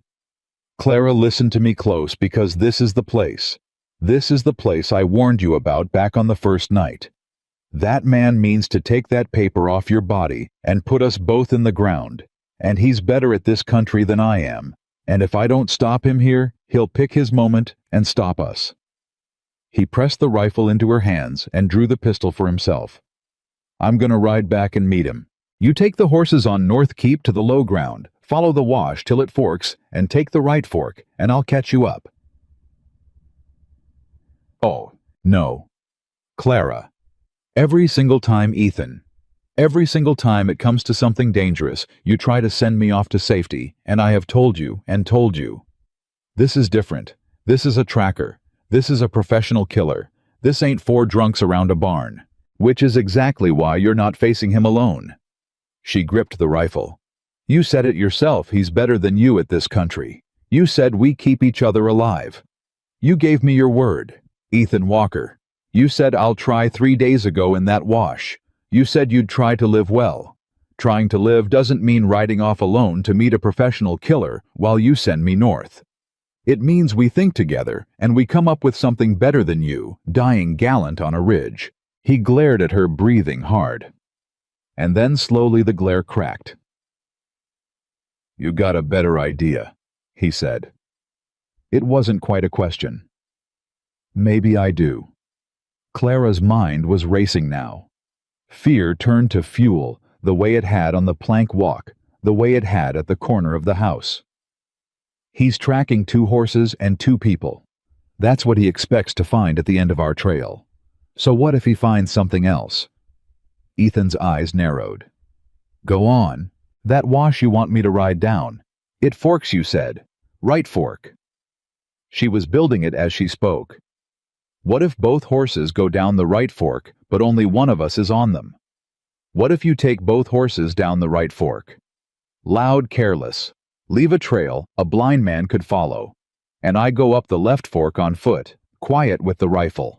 He follows the horses because that's the sign, that's what a tracker trusts. He follows you and 2 horses down the right fork thinking he's got us both." Her voice dropped. "And he rides right past me. And I'm above him, with the rifle you taught me to shoot. And I've got the high ground on a man who thinks I'm a mile ahead of him." Ethan stared at her. "That's—" he started. "It's the barn again," Clara said. "It's exactly what you did at the barn. You drew every gun toward your voice so I'd be behind them in the dark. I'm just turning it around. You be the voice this time. Let me be the one they don't see coming." For a long moment, Ethan Walker looked at the woman he'd pulled off a plank walk 4 days before the widow with the bad wrist and the $11, and something crossed his face that was very close to awe. "Your daddy," he said quietly, "hid the right paper with the right person. You know that. He couldn't have known it, but he did. Is it a good plan or not? It's a better plan than mine."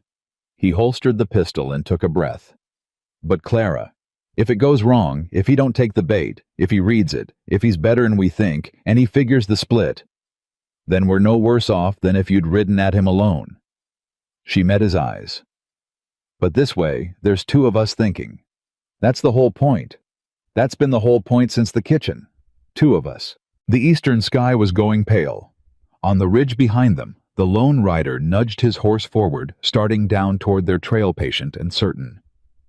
Ethan looked at the coming tracker, looked at Clara, looked at the fork in the plan she'd handed him. "All right," he said. "The left fork. You take the high side above the left fork where the rock overhangs, you'll see it, there's a shelf. You get up on that shelf, and you go still as death, and you do not move till he's past you and below you, and I've got his eyes on me down the right fork. Then, and only then," he pressed his forehead to hers, quick, fierce the first time he'd touched her like that, low, belt, when he's close, "and you don't pull high." "I don't pull high," Clara said. "I'll draw him loud. I'll make it easy to follow. I'll be the whole world down that right fork."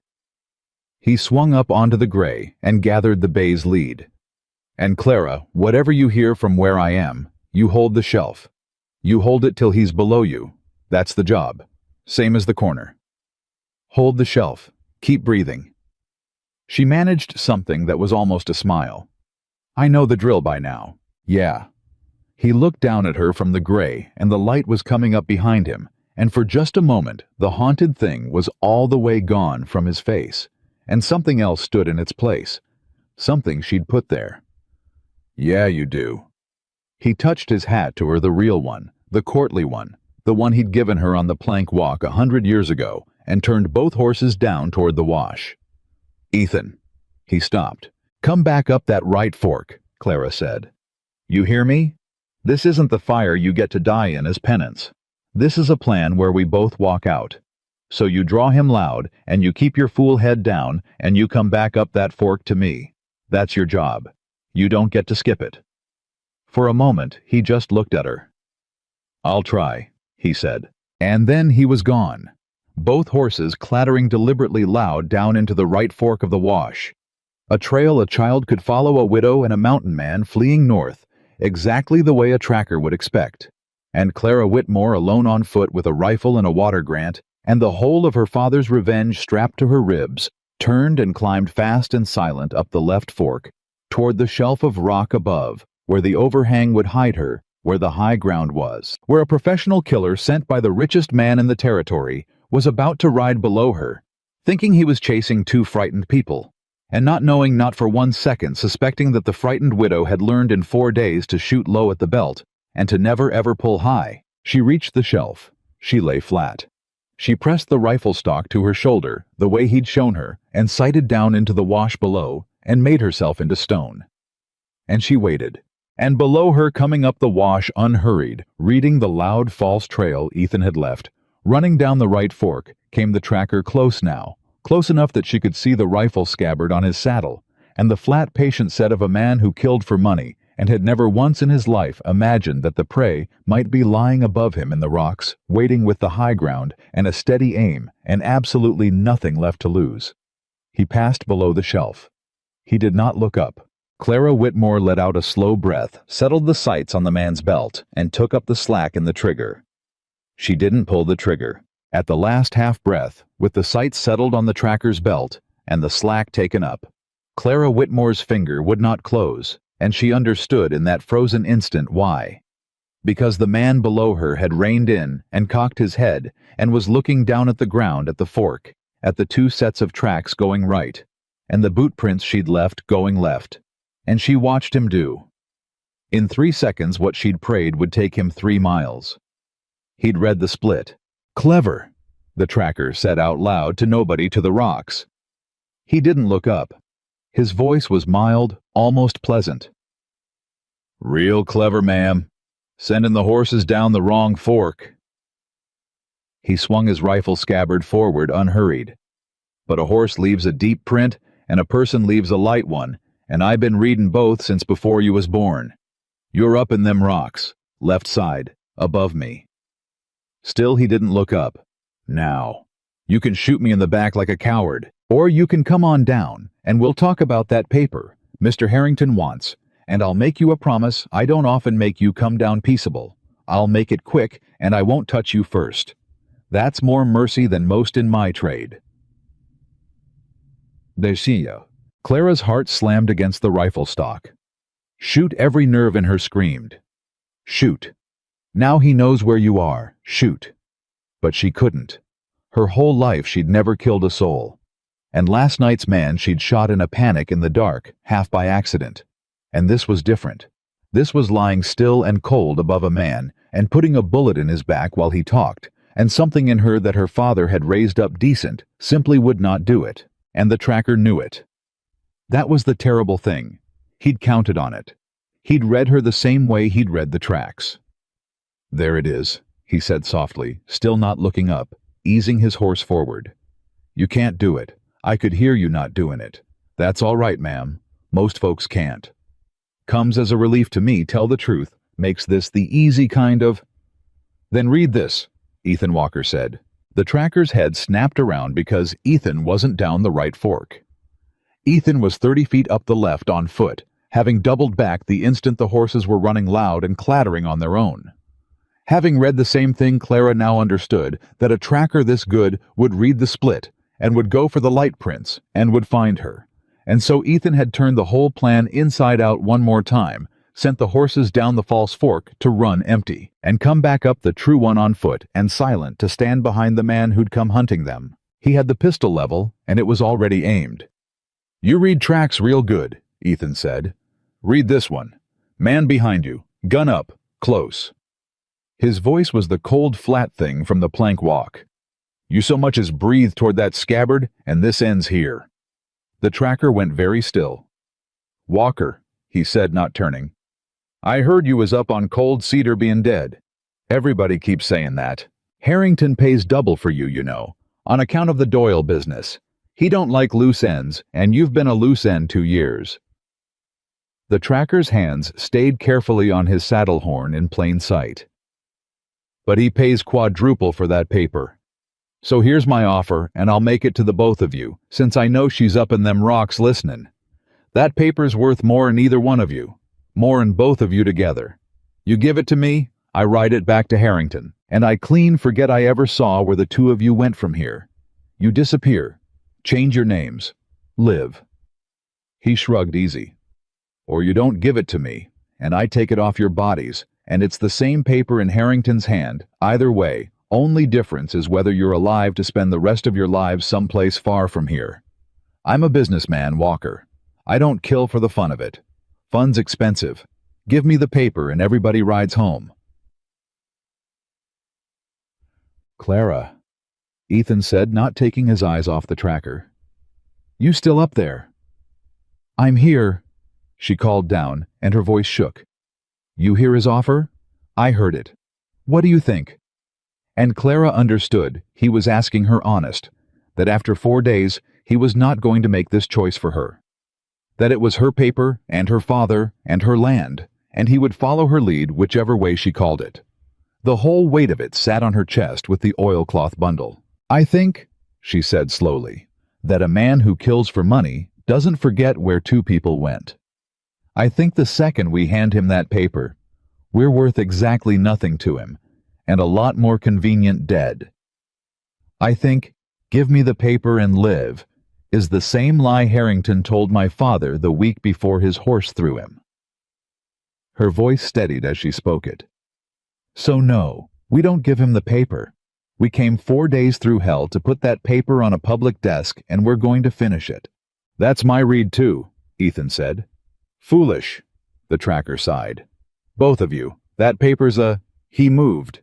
He was faster than any man Clara had ever seen, his hand a blur toward the scabbard, but he was fast toward Ethan, twisting in the saddle to bring the rifle around on the man behind him, because Ethan was the gun he could see. Ethan was the threat he'd measured, and in doing it, he turned his whole body away from the rocks, away from the widow he'd already decided couldn't pull the trigger. He'd read everything right, except the last thing. Because Clara Whitmore, lying on the shelf with the sights already on him, watching a professional killer swing a rifle up toward the only person in the world who'd stepped between her and the dark. Clara found that the thing she couldn't do to a man's back, she could do to save Ethan's life.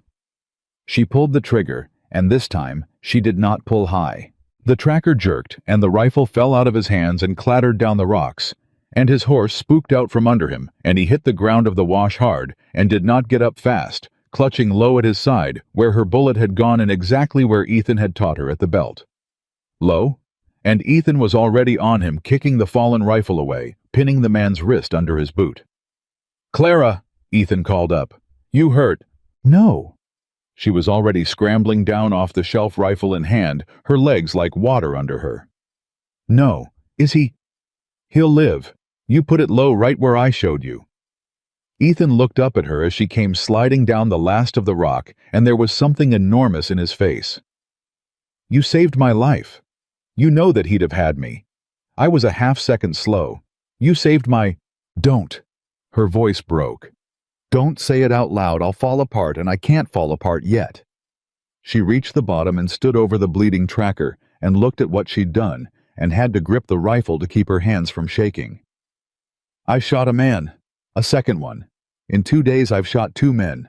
You shot 2 men who came to kill you." Ethan's voice was gentle and hard at once. "There's a difference between that and what Harrington does, Clara, and don't you ever let it blur. You didn't hunt these men. They hunted you. You defended your life, and you defended mine, and that's a thing a person can carry. Harrington kills folks for dirt.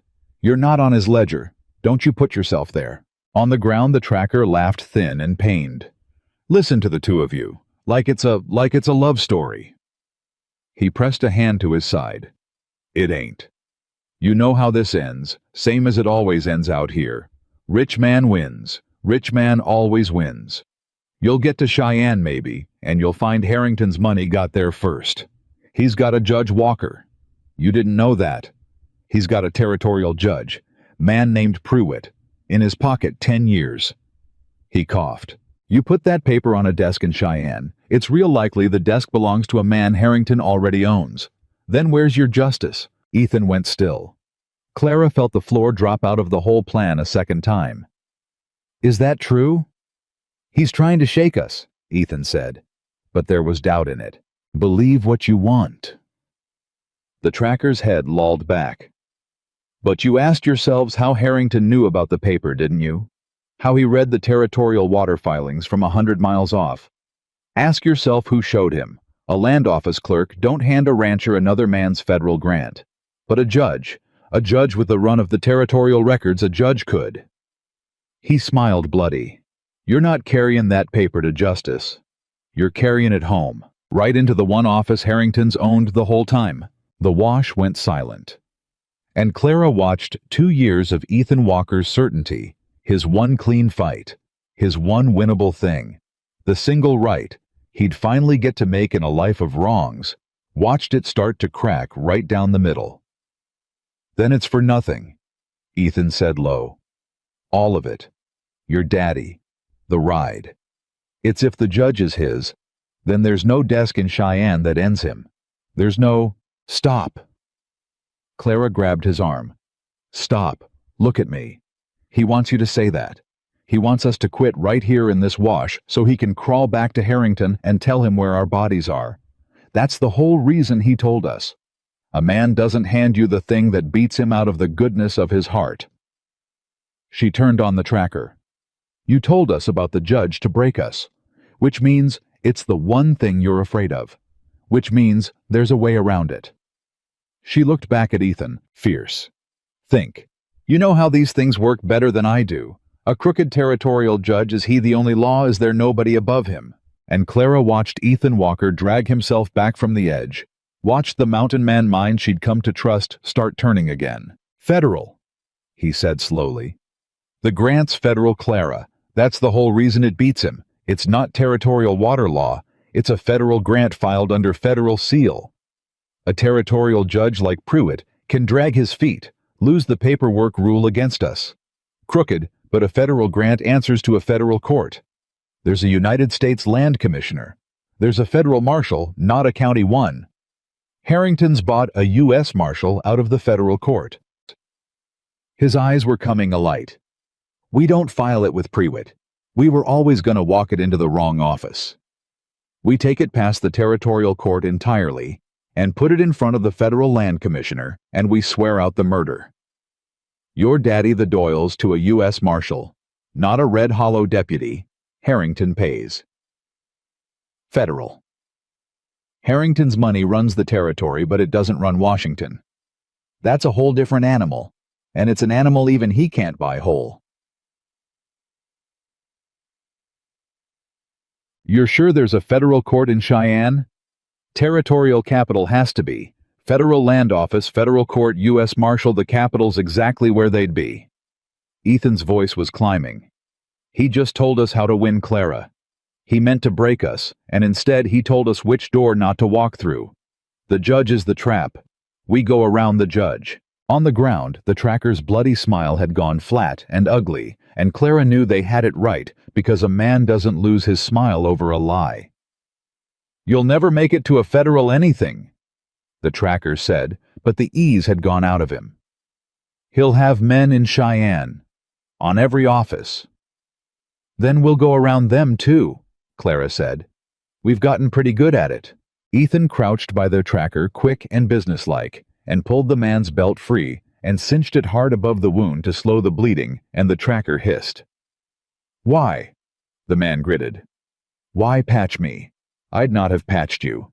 'Cause I ain't you. Ethan hauled the belt tight and knotted it. You'll live if you get to a town. There's 1.5 days south, the one you rode through to get ahead of us, I expect. Your horse'll carry you if you don't run him. He stood. I'm leaving you your horse and your life, and taking your rifle and your cartridges. You crawl back to Harrington and you tell him Ethan Walker's coming, and he's not coming alone, and he's bringing a paper that ends him and a woman who shoots better than most of his men. He looked down cold.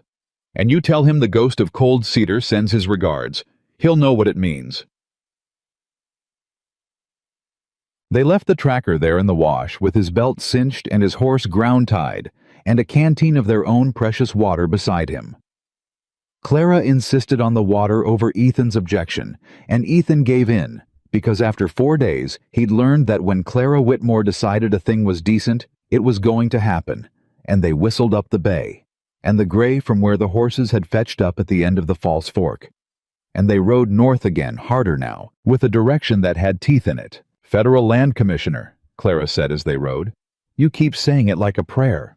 It near about is one. Ethan's jaw was set toward the north. Clara, I spent 2 years believing there wasn't a version of this where the little folks win. The Doyles didn't win. Everybody in that valley who fought Harrington, they didn't win. He's got the money and the men and the county law all sewed up, and I watched it, and I believed it. Believed a rich man just wins the way that killer said, the way I've told myself 1,000 nights. He looked at her. But your daddy found the one thing money can't buy whole. Federal ground. Washington ground.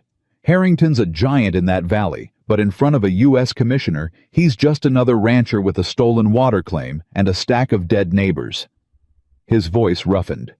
Your daddy didn't just leave you a paper, Clara. He left you the one door in the whole territory that Harrington couldn't lock. He must have known.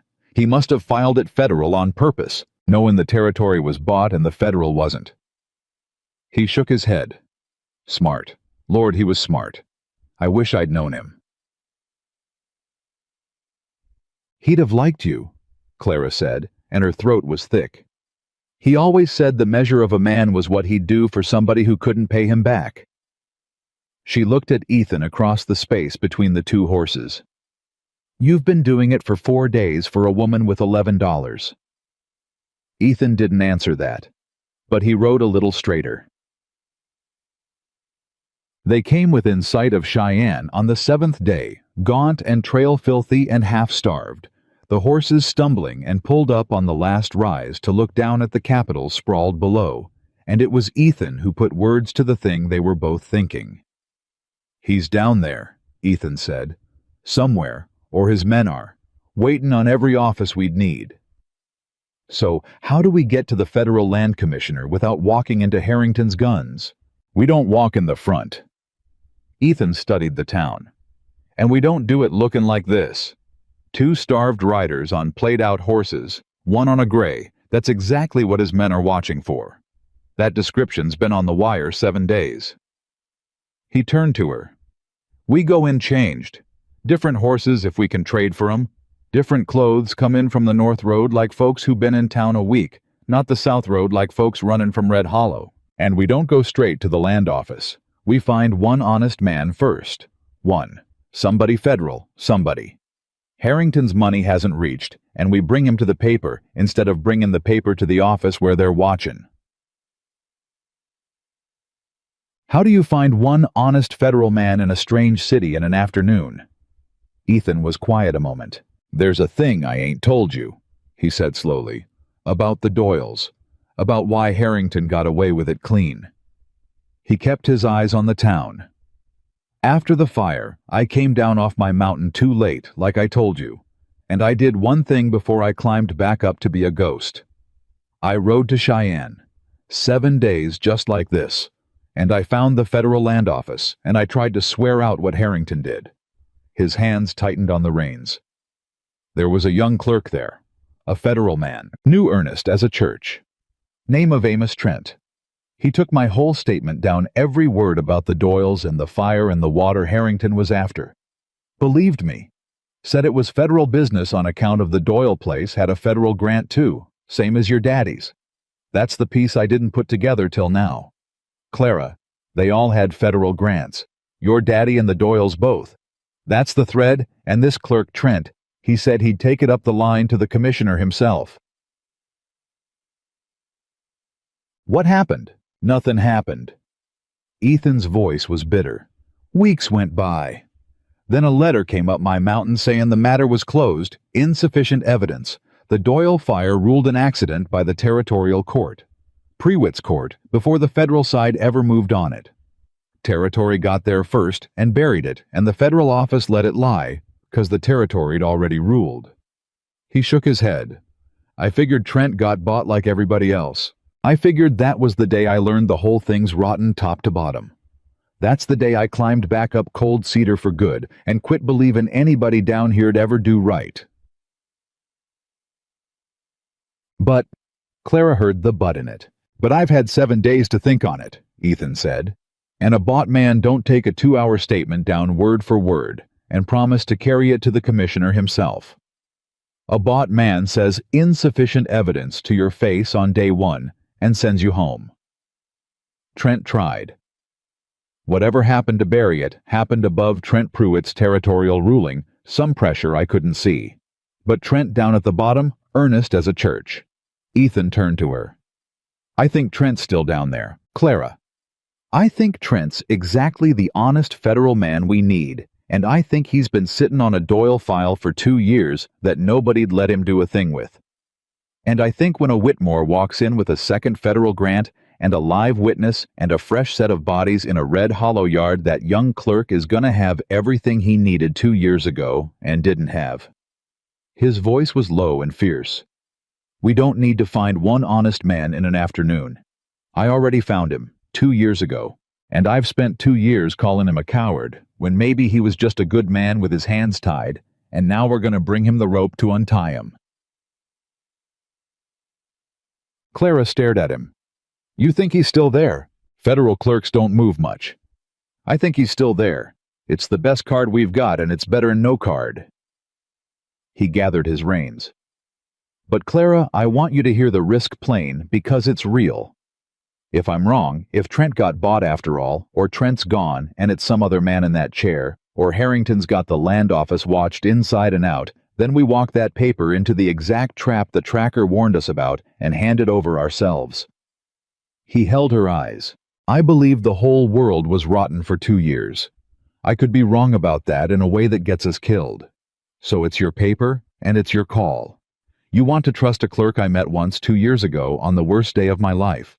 Or you want to find another way. And Clara Whitmore looked at the man who'd spent 2 years certain that no honest man remained in the whole territory, and who was now haltingly against everything his grief had taught him, choosing to believe that one might, and she understood that this was its own kind of climb down off a mountain, and that she would not for anything refuse him it. I trust the man who took a stranger's statement for 2 hours and meant it, she said.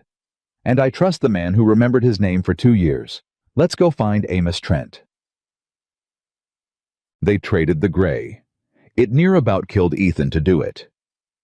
Clara saw what the horse cost him that gray. He'd ridden 2 years alone on the mountain, but the gray was the horse on the wire.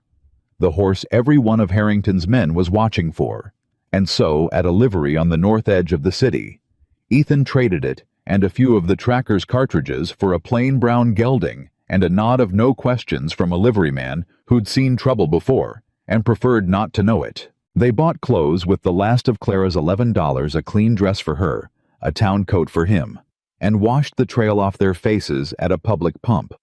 And when they walked into Cheyenne proper, they walked in slow and easy. A respectable-looking couple come in from the north. No gray horse, no gaunt-eyed fugitives. And the men Harrington had posted watched the wrong descriptions ride by. They found the federal land office on a side street off the Capitol Square, and Ethan stopped dead outside the door, and Clara saw 2 years of belief hanging on the next thing through it, and she took his hand. The whole hand, the way she'd tried to on the first day, and he'd flinched from. And this time, he didn't flinch. If he's not in there, Ethan said quietly, if it's all been for, then we find another way, together, same as every mile of this. She squeezed. But we don't find it standing on the step. Go on, open the door. Ethan Walker opened the door. The office was small and papered floor to ceiling with filed claims, and behind the counter, older than Ethan remembered Grayer, with 2 more years of federal paper worn into his face, sat a clerk. The clerk looked up, looked at Ethan, and his pen stopped moving, and the color went out of his face, and he came half out of his chair. Walker. Amos Trent breathed. Ethan Walker. My God, man. My God. He was around the counter now, and there was something in his face that was not the face of a man who'd been bought. It was the face of a man who'd carried a thing for 2 years and never set it down. I wrote you 6 letters. 6. Up on that mountain. They all came back. I thought you were dead. I thought, do you have any idea? Do you have any idea what I've been sitting on since you walked out of here? I got 1 letter, Ethan said hoarse. 1. Said the matter was closed. Insufficient evidence. Doyle fire ruled an accident. That letter wasn't from me. Trent's voice shook with old fury. That letter was Pruitt. Judge Pruitt reached over into the federal side where he had no business and ruled it territorial and closed it out from under me before I could get it to the commissioner, and then somebody made sure my letters to you never climbed that mountain. And I have spent 2 years. Walker, 2 years with a sworn statement about a murdered family and a stolen water grant sitting in a drawer. I couldn't move because every time I pushed it, Pruitt pushed back, and I'm one federal clerk, and he's a territorial judge with Harrington's money behind him, and I couldn't. He stopped breathing hard. I never got bought. I want you to know that. Whatever you thought of me these 2 years, I never once got bought. I just got buried. And Clara watched Ethan Walker's whole face come apart. 2 years of believing the world was rotten. 2 years of believing the one honest man had failed him. And here stood that man having failed at nothing but being outranked, having carried the Doyles in a drawer the whole time Ethan carried them on a mountain. "I called you a coward," Ethan said, wrecked. "For 2 years, in my own head. I called you. You didn't know. I should have. You were grieving your sister, and I was outgunned by a judge, and neither one of us could have done a damn thing alone." Trent gripped his shoulder. "But you're not alone now, are you? You came back. Why? What's changed? Why now, after 2? And then his eyes went to Clara, and to the oilcloth bundle she'd drawn out from against her ribs, and he went very still. "Who is this?" "Clara Whitmore," Clara said, and set the bundle on his counter and unwrapped it and turned it toward him. "My father was Josiah Whitmore. He filed a federal water grant in this office 2 years ago, first water off the creek that feeds the whole Red Hollow Valley, including every acre William Harrington owns. And 3 weeks later, his horse threw him and killed him, except I don't believe it threw him anymore. And 6 nights ago, Harrington sent men to burn my barn and take this paper off my body, and they said his name while they did it, and there are 2 of them dead in my yard right now, and a third with my bullet in him." Her voice was steady as stone. "So, Mr. Trent, you've got a sworn statement about the Doyles in a drawer, and now you've got a live Whitmore with a matching federal grant, and a fresh set of crimes, and 2 witnesses who'll swear to all of it. Is that enough? Is that finally enough to take past Judge Pruitt to a federal commissioner and a U.S. Marshal?" Amos Trent looked down at the water grant on his counter. He looked at the Doyle file's twin, the pattern of it, 2 federal grants and 2 dead families and 1 rich man. And Clara watched something kindle in the buried clerk's face that had been waiting 2 years for fuel. "Mrs. Whitmore," Amos Trent said quietly, "that is more than enough." He was already moving gathering papers, his hands quick and sure. 2 matching federal grants establishes a pattern.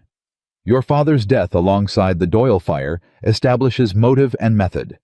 Live witnesses to an attempt on federal grant holder's life establishes ongoing crime. And all of it federal. Every thread of it. Federal, which means Pruitt can't touch a bit of it. This goes straight to the U.S. Land Commissioner, and the federal marshal in Pruitt doesn't even get told till it's already moving. He looked up, and there was fire in him now. "You didn't just bring me a claim. You brought me the one thing I've needed for 2 years, and couldn't get a second body of proof that turns the Doyle fire from one closed accident into a pattern of murder for federal water rights. That's not a territorial matter Pruitt can bury. That's a federal conspiracy. That's the kind of thing they send a U.S. Marshal and a special prosecutor for." "How long?" Ethan said. "How long to move it?" "The commissioner's in his office today. I've walked past his door every morning for 2 years, wishing I had a reason to knock." Trent gathered the file. "Today I've got one." He came around the counter. "But understand me, both of you, the second I file this, Harrington knows within the hour. He's got eyes on this square, and a cornered rich man with dead neighbors behind him, and a federal noose in front of him, is the most dangerous thing in the territory, because now he's got nothing left to lose. Right now he thinks he's chasing a paper he can still burn. The minute it's on the federal record where he can't burn it, he stops trying to take it," Clara said slowly, "and starts trying to kill everyone who can testify to it." "Yes?" "Which is us." Ethan's jaw set. "You, Emmy, Clara. The 3 people who can put it all together in front of a marshal. Yes." Trent met his eyes. "The paper being safe doesn't make us safe. It makes us the last thing standing between Harrington and the rope. Once this is filed, gentlemen and lady, we don't scatter. We stay together.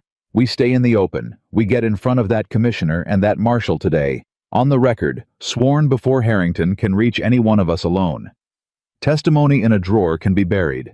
Testimony sworn into a federal record in front of a U.S. Marshal cannot." He put his hand on the door.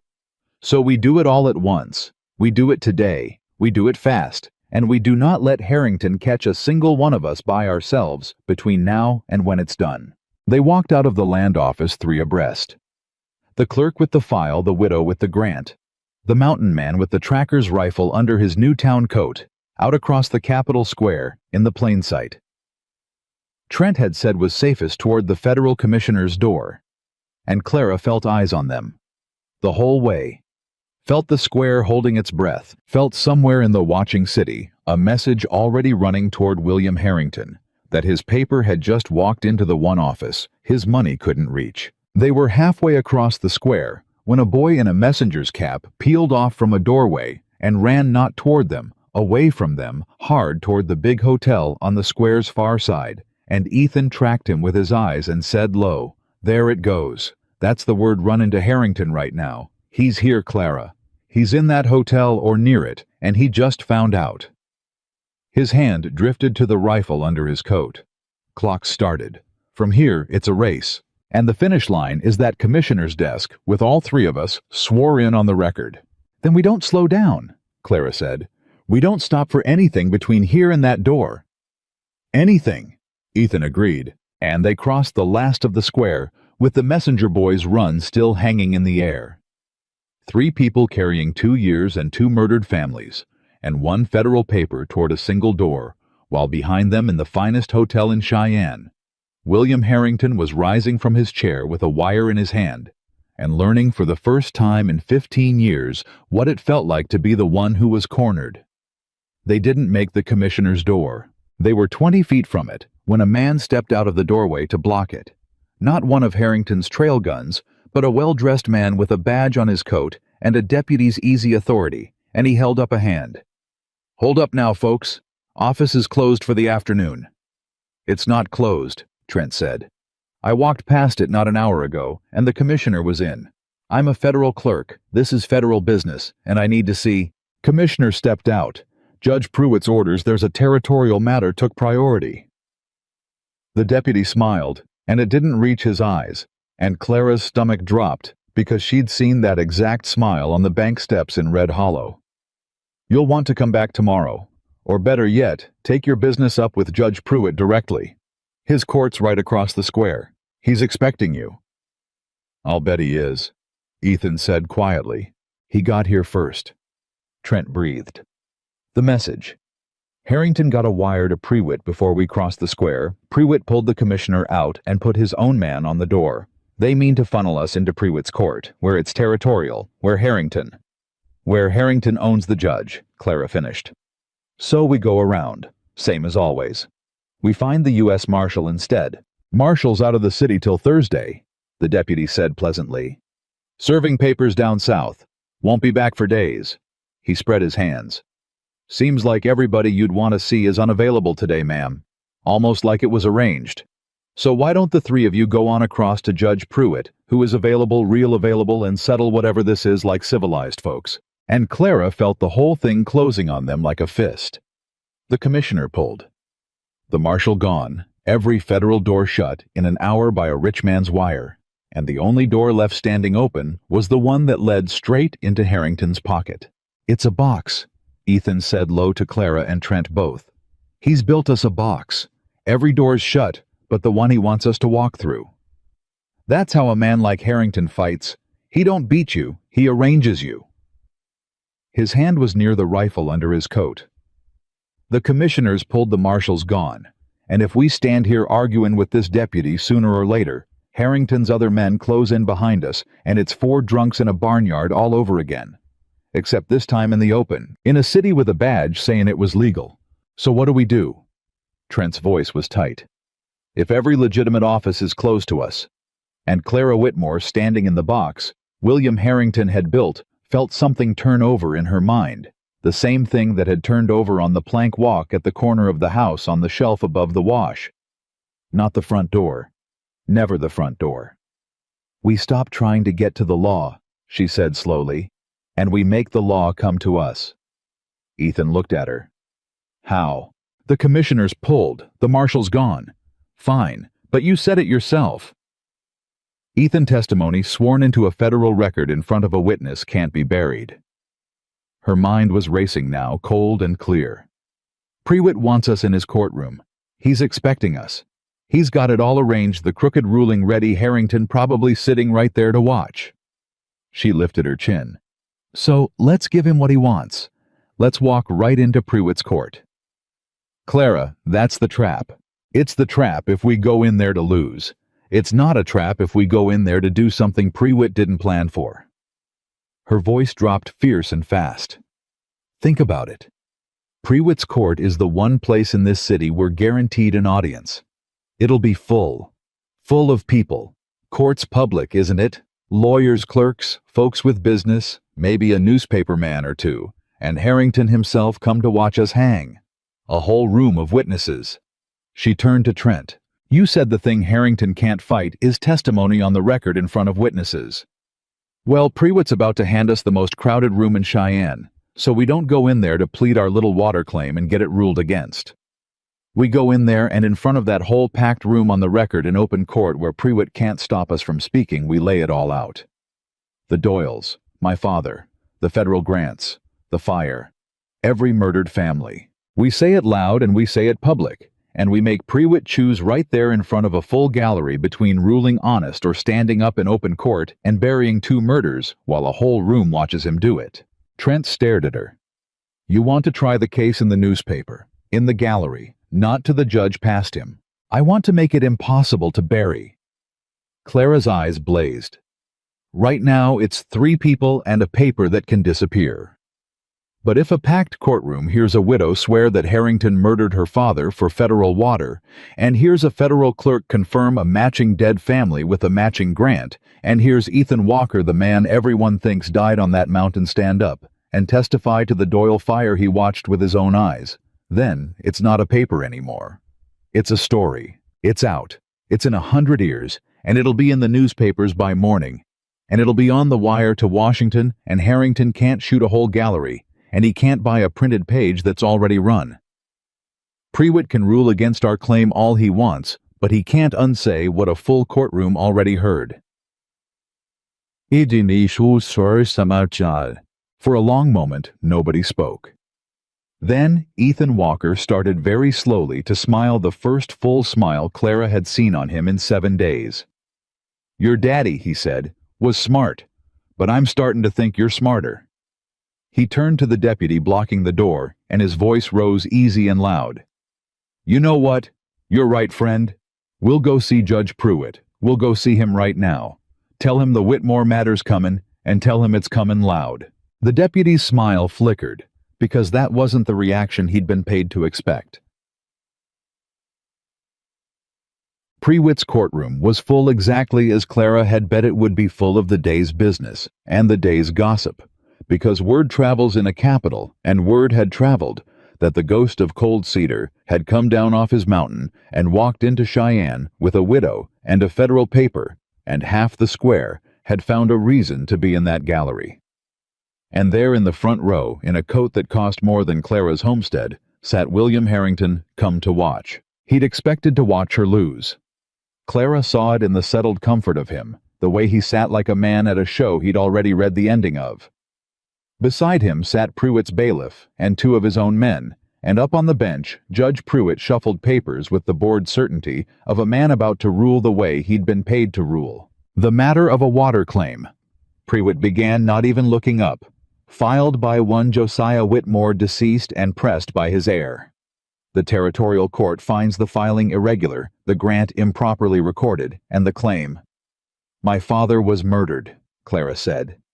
She said it clear, and she said it loud, and she said it to the whole room, not to the judge, and the gallery went dead silent, and Prewitt's gavel hand froze in the air. You are out of order. William Harrington murdered my father, Josiah Whitmore, 2 years ago, Clara said louder, turning so the whole gallery could hear her. Because my father filed a federal water grant that gave first water off the Red Hollow Creek to our family over Harrington's whole ranch. Harrington couldn't have the water while that paper existed, and while my father lived to press it. So 3 weeks after the filing, my father's horse threw him, and everyone called it an accident, and I believed it for 2 years until I learned what he'd left me. Bailiff? Prewitt's voice cracked. And he did it before. Clara pressed on faster now because she could feel the room turning, feel 100 ears leaning in. To the Doyle family, 2 valleys over, Old Man Doyle and his son's wife Ruth, who had a matching federal grant and who burned to death in their beds the same season my father died, and which this very court ruled an accident before the federal office could so much as look at it. Remove her from my... And there is a witness. Clara's voice rang off the ceiling. There is a man in this room who watched the Doyle place burn with his own eyes and tried to swear it out in this territory 2 years ago and got buried by this court. Stand up, Ethan Walker. Tell them what you saw. And Ethan Walker stood. The gallery gasped because some of them knew the name, and all of them now understood they were watching something that was never supposed to happen in Prewitt's tidy courtroom. My name is Ethan Walker, he said, and his voice carried low and terrible and clear. The Doyles were my family. Ruth Doyle was my sister. 2 years ago I watched their house burn from Cold Cedar Mountain, and I came down and I found federal grant papers half burned in the ash grant papers for the water Harrington wanted, and I rode to this city and swore every word of it to a federal clerk named Amos Trent, who is standing right there and who took it down, and who tried to carry it up the line. His eyes found Harrington in the front row and fixed there. And this court Judge Prewitt's court reached into federal business. It had no right to touch and ruled it an accident and closed it before the federal side could move, and then made real sure that clerks' letters to me never reached my mountain, so that for 2 years I'd believe the world was rotten and stay up there and stay quiet. His voice dropped and the whole room leaned to catch it. I stayed quiet for 2 years. I'm done being quiet. Amos Trent Federal Land Office, Trent said, standing before Prewitt could find his voice holding up the file. I have Ethan Walker's sworn statement from 2 years ago in my hand.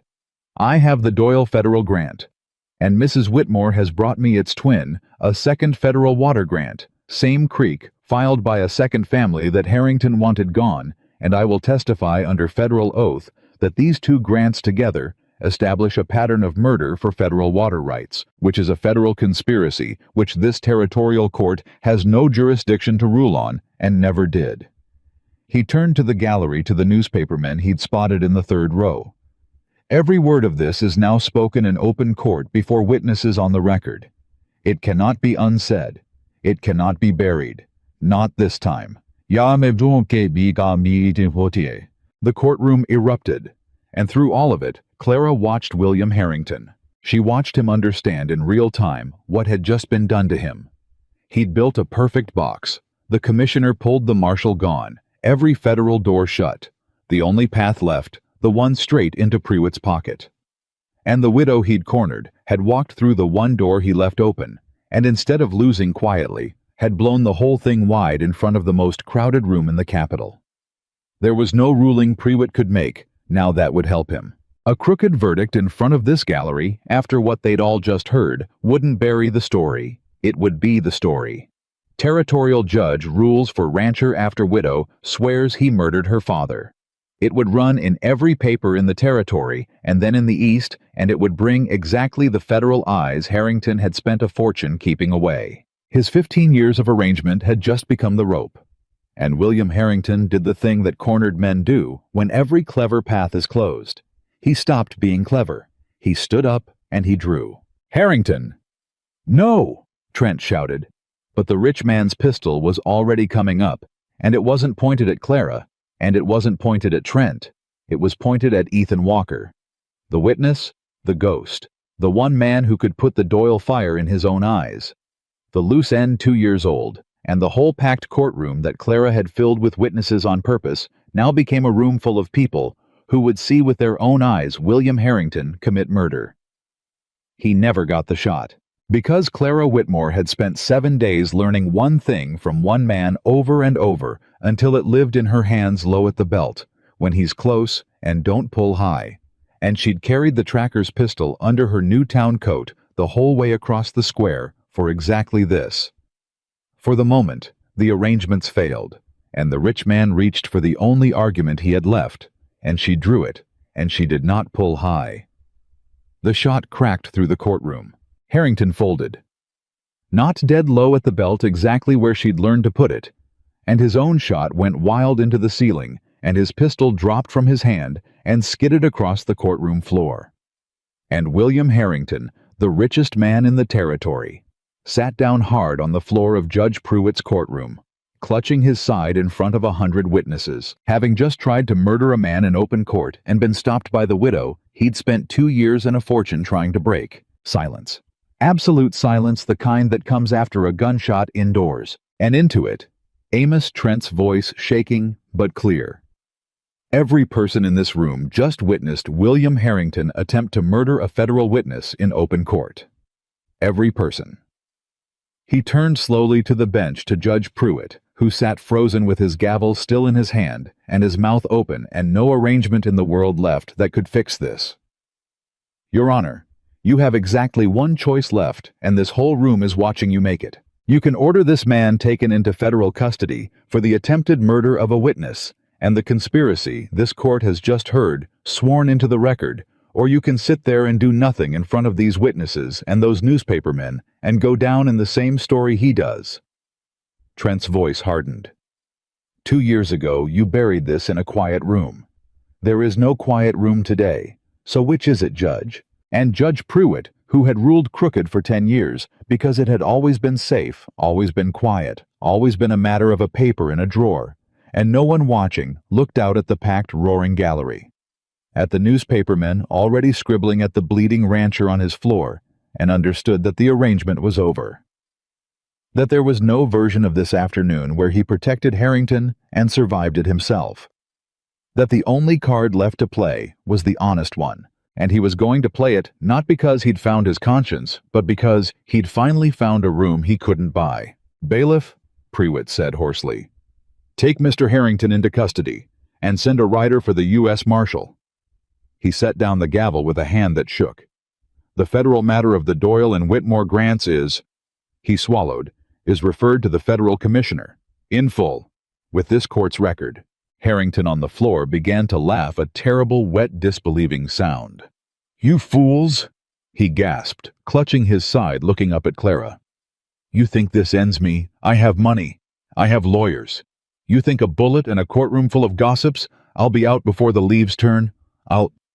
Maybe, Clara said. She stood over him, the smoking pistol lowered now, and she looked down at the man who'd murdered her father and burned Ethan's sister and squeezed a whole valley into the dirt, and she felt no triumph, only a great and terrible tiredness, and under it, something like peace. Maybe you've got money enough to crawl out of even this, she said quietly.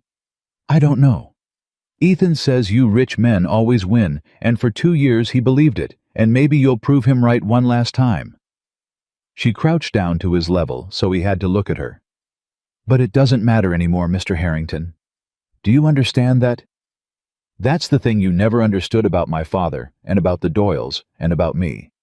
You thought this was about the water. It was never about the water. Her voice was steady as bedrock. It's on the record now.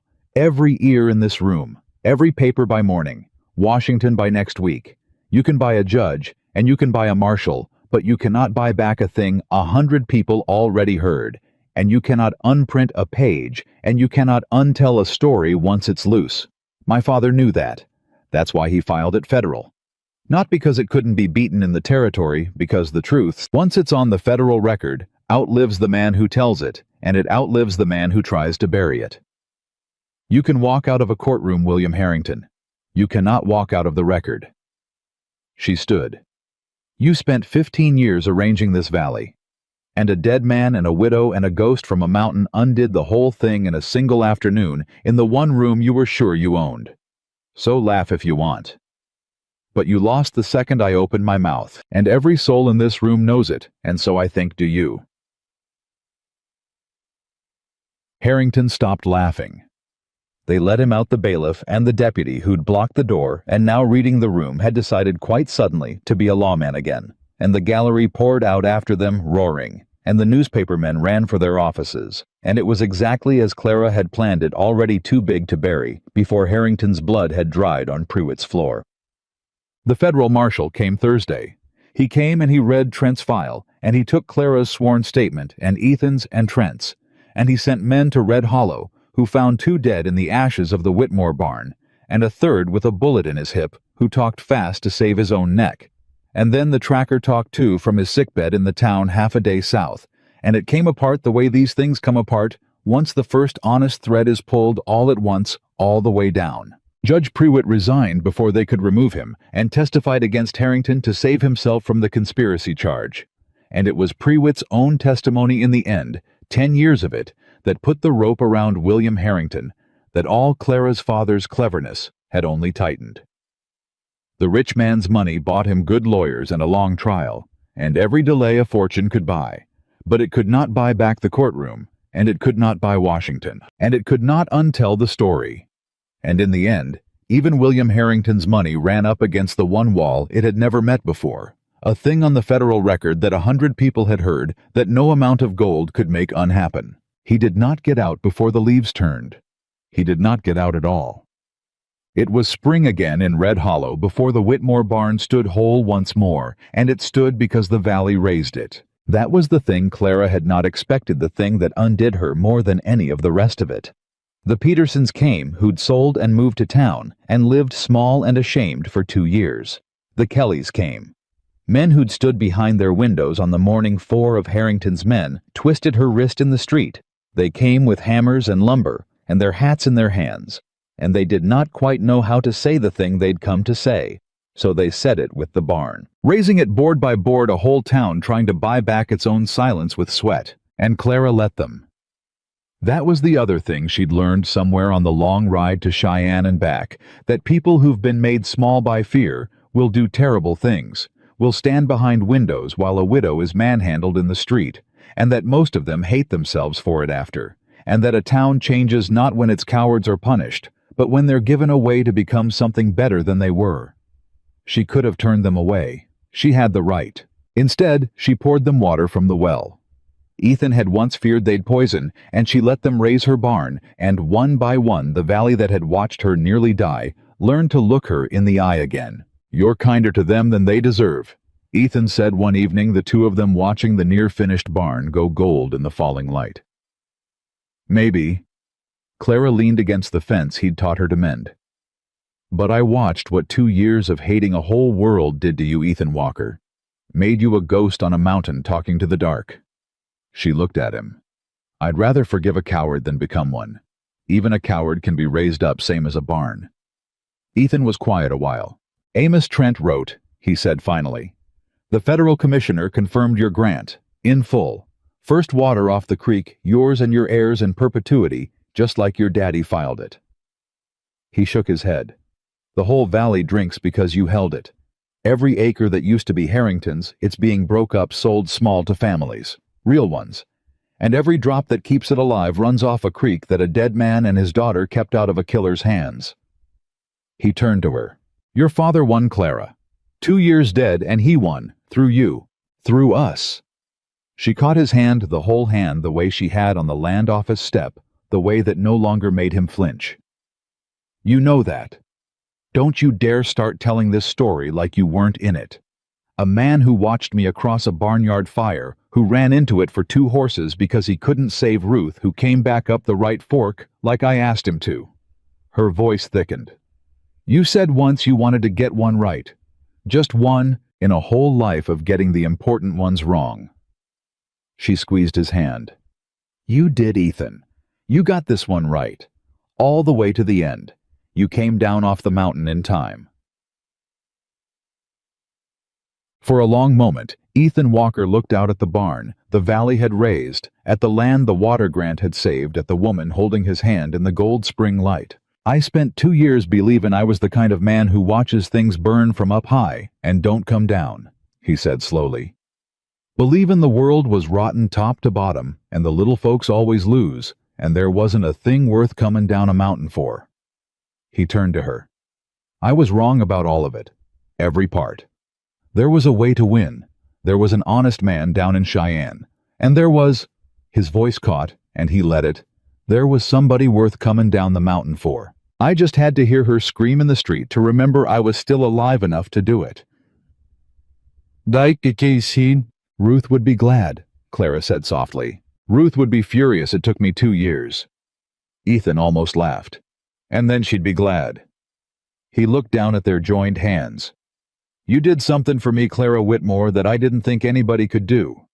You didn't fix me. I ain't fixed. I'll wake up some nights the rest of my life smelling smoke, and you'll have to remind me where I am. His jaw worked. But you gave me the one thing I couldn't get for myself up on that mountain, no matter how many nights I sat with it. You gave me a reason to come down and stay down, a reason to want the morning to come. He met her eyes. That ain't penance. You told me once that running into fires forever was just a slow way of climbing back up the mountain to die. You were right. This, he lifted their hands. This is the other thing. This is the reason to live. I didn't have one for 2 years. I've got one now. Clara Whitmore, who had sworn on a plank walk in Red Hollow that she would not cry in front of anybody, cried then. But it was the good kind. The kind that washes rather than drowns. And Ethan Walker, the ghost of Cold Cedar, the man who watched things burn from up high and didn't come down, put his arms around her and held her while she did it all the way down off the mountain at last home. The barn stood finished by full dark. And in the years that came after, and there were years, many of them, more than either of them had dared to count on, the people of Red Hollow told the story of the spring the whole valley got its water back. They told it different ways, the way towns do. Some told it as the story of the rich man who reached too far and hanged for it. Some told it as the story of the ghost who came down off the mountain. But the ones who told it truest, the old women who'd stood behind their windows that first morning and never quite forgave themselves, told it as the story of a widow with a bad wrist and $11, who told 4 men no, and then told a rich man no, and then rode 7 days through hell with a dead father's paper strapped to her ribs, and walked into the one courtroom she was never meant to leave and refused, from first to last, to be made small. True strength was never the rich man's guns or the ghost's cold aim, or even the honest clerk's buried file. True strength was a woman who would not sign, and a broken man who finally came down, and a whole valley that learned too late to be proud of, but not too late to matter. That no amount of money can buy back a thing that 100 people have already heard spoken true.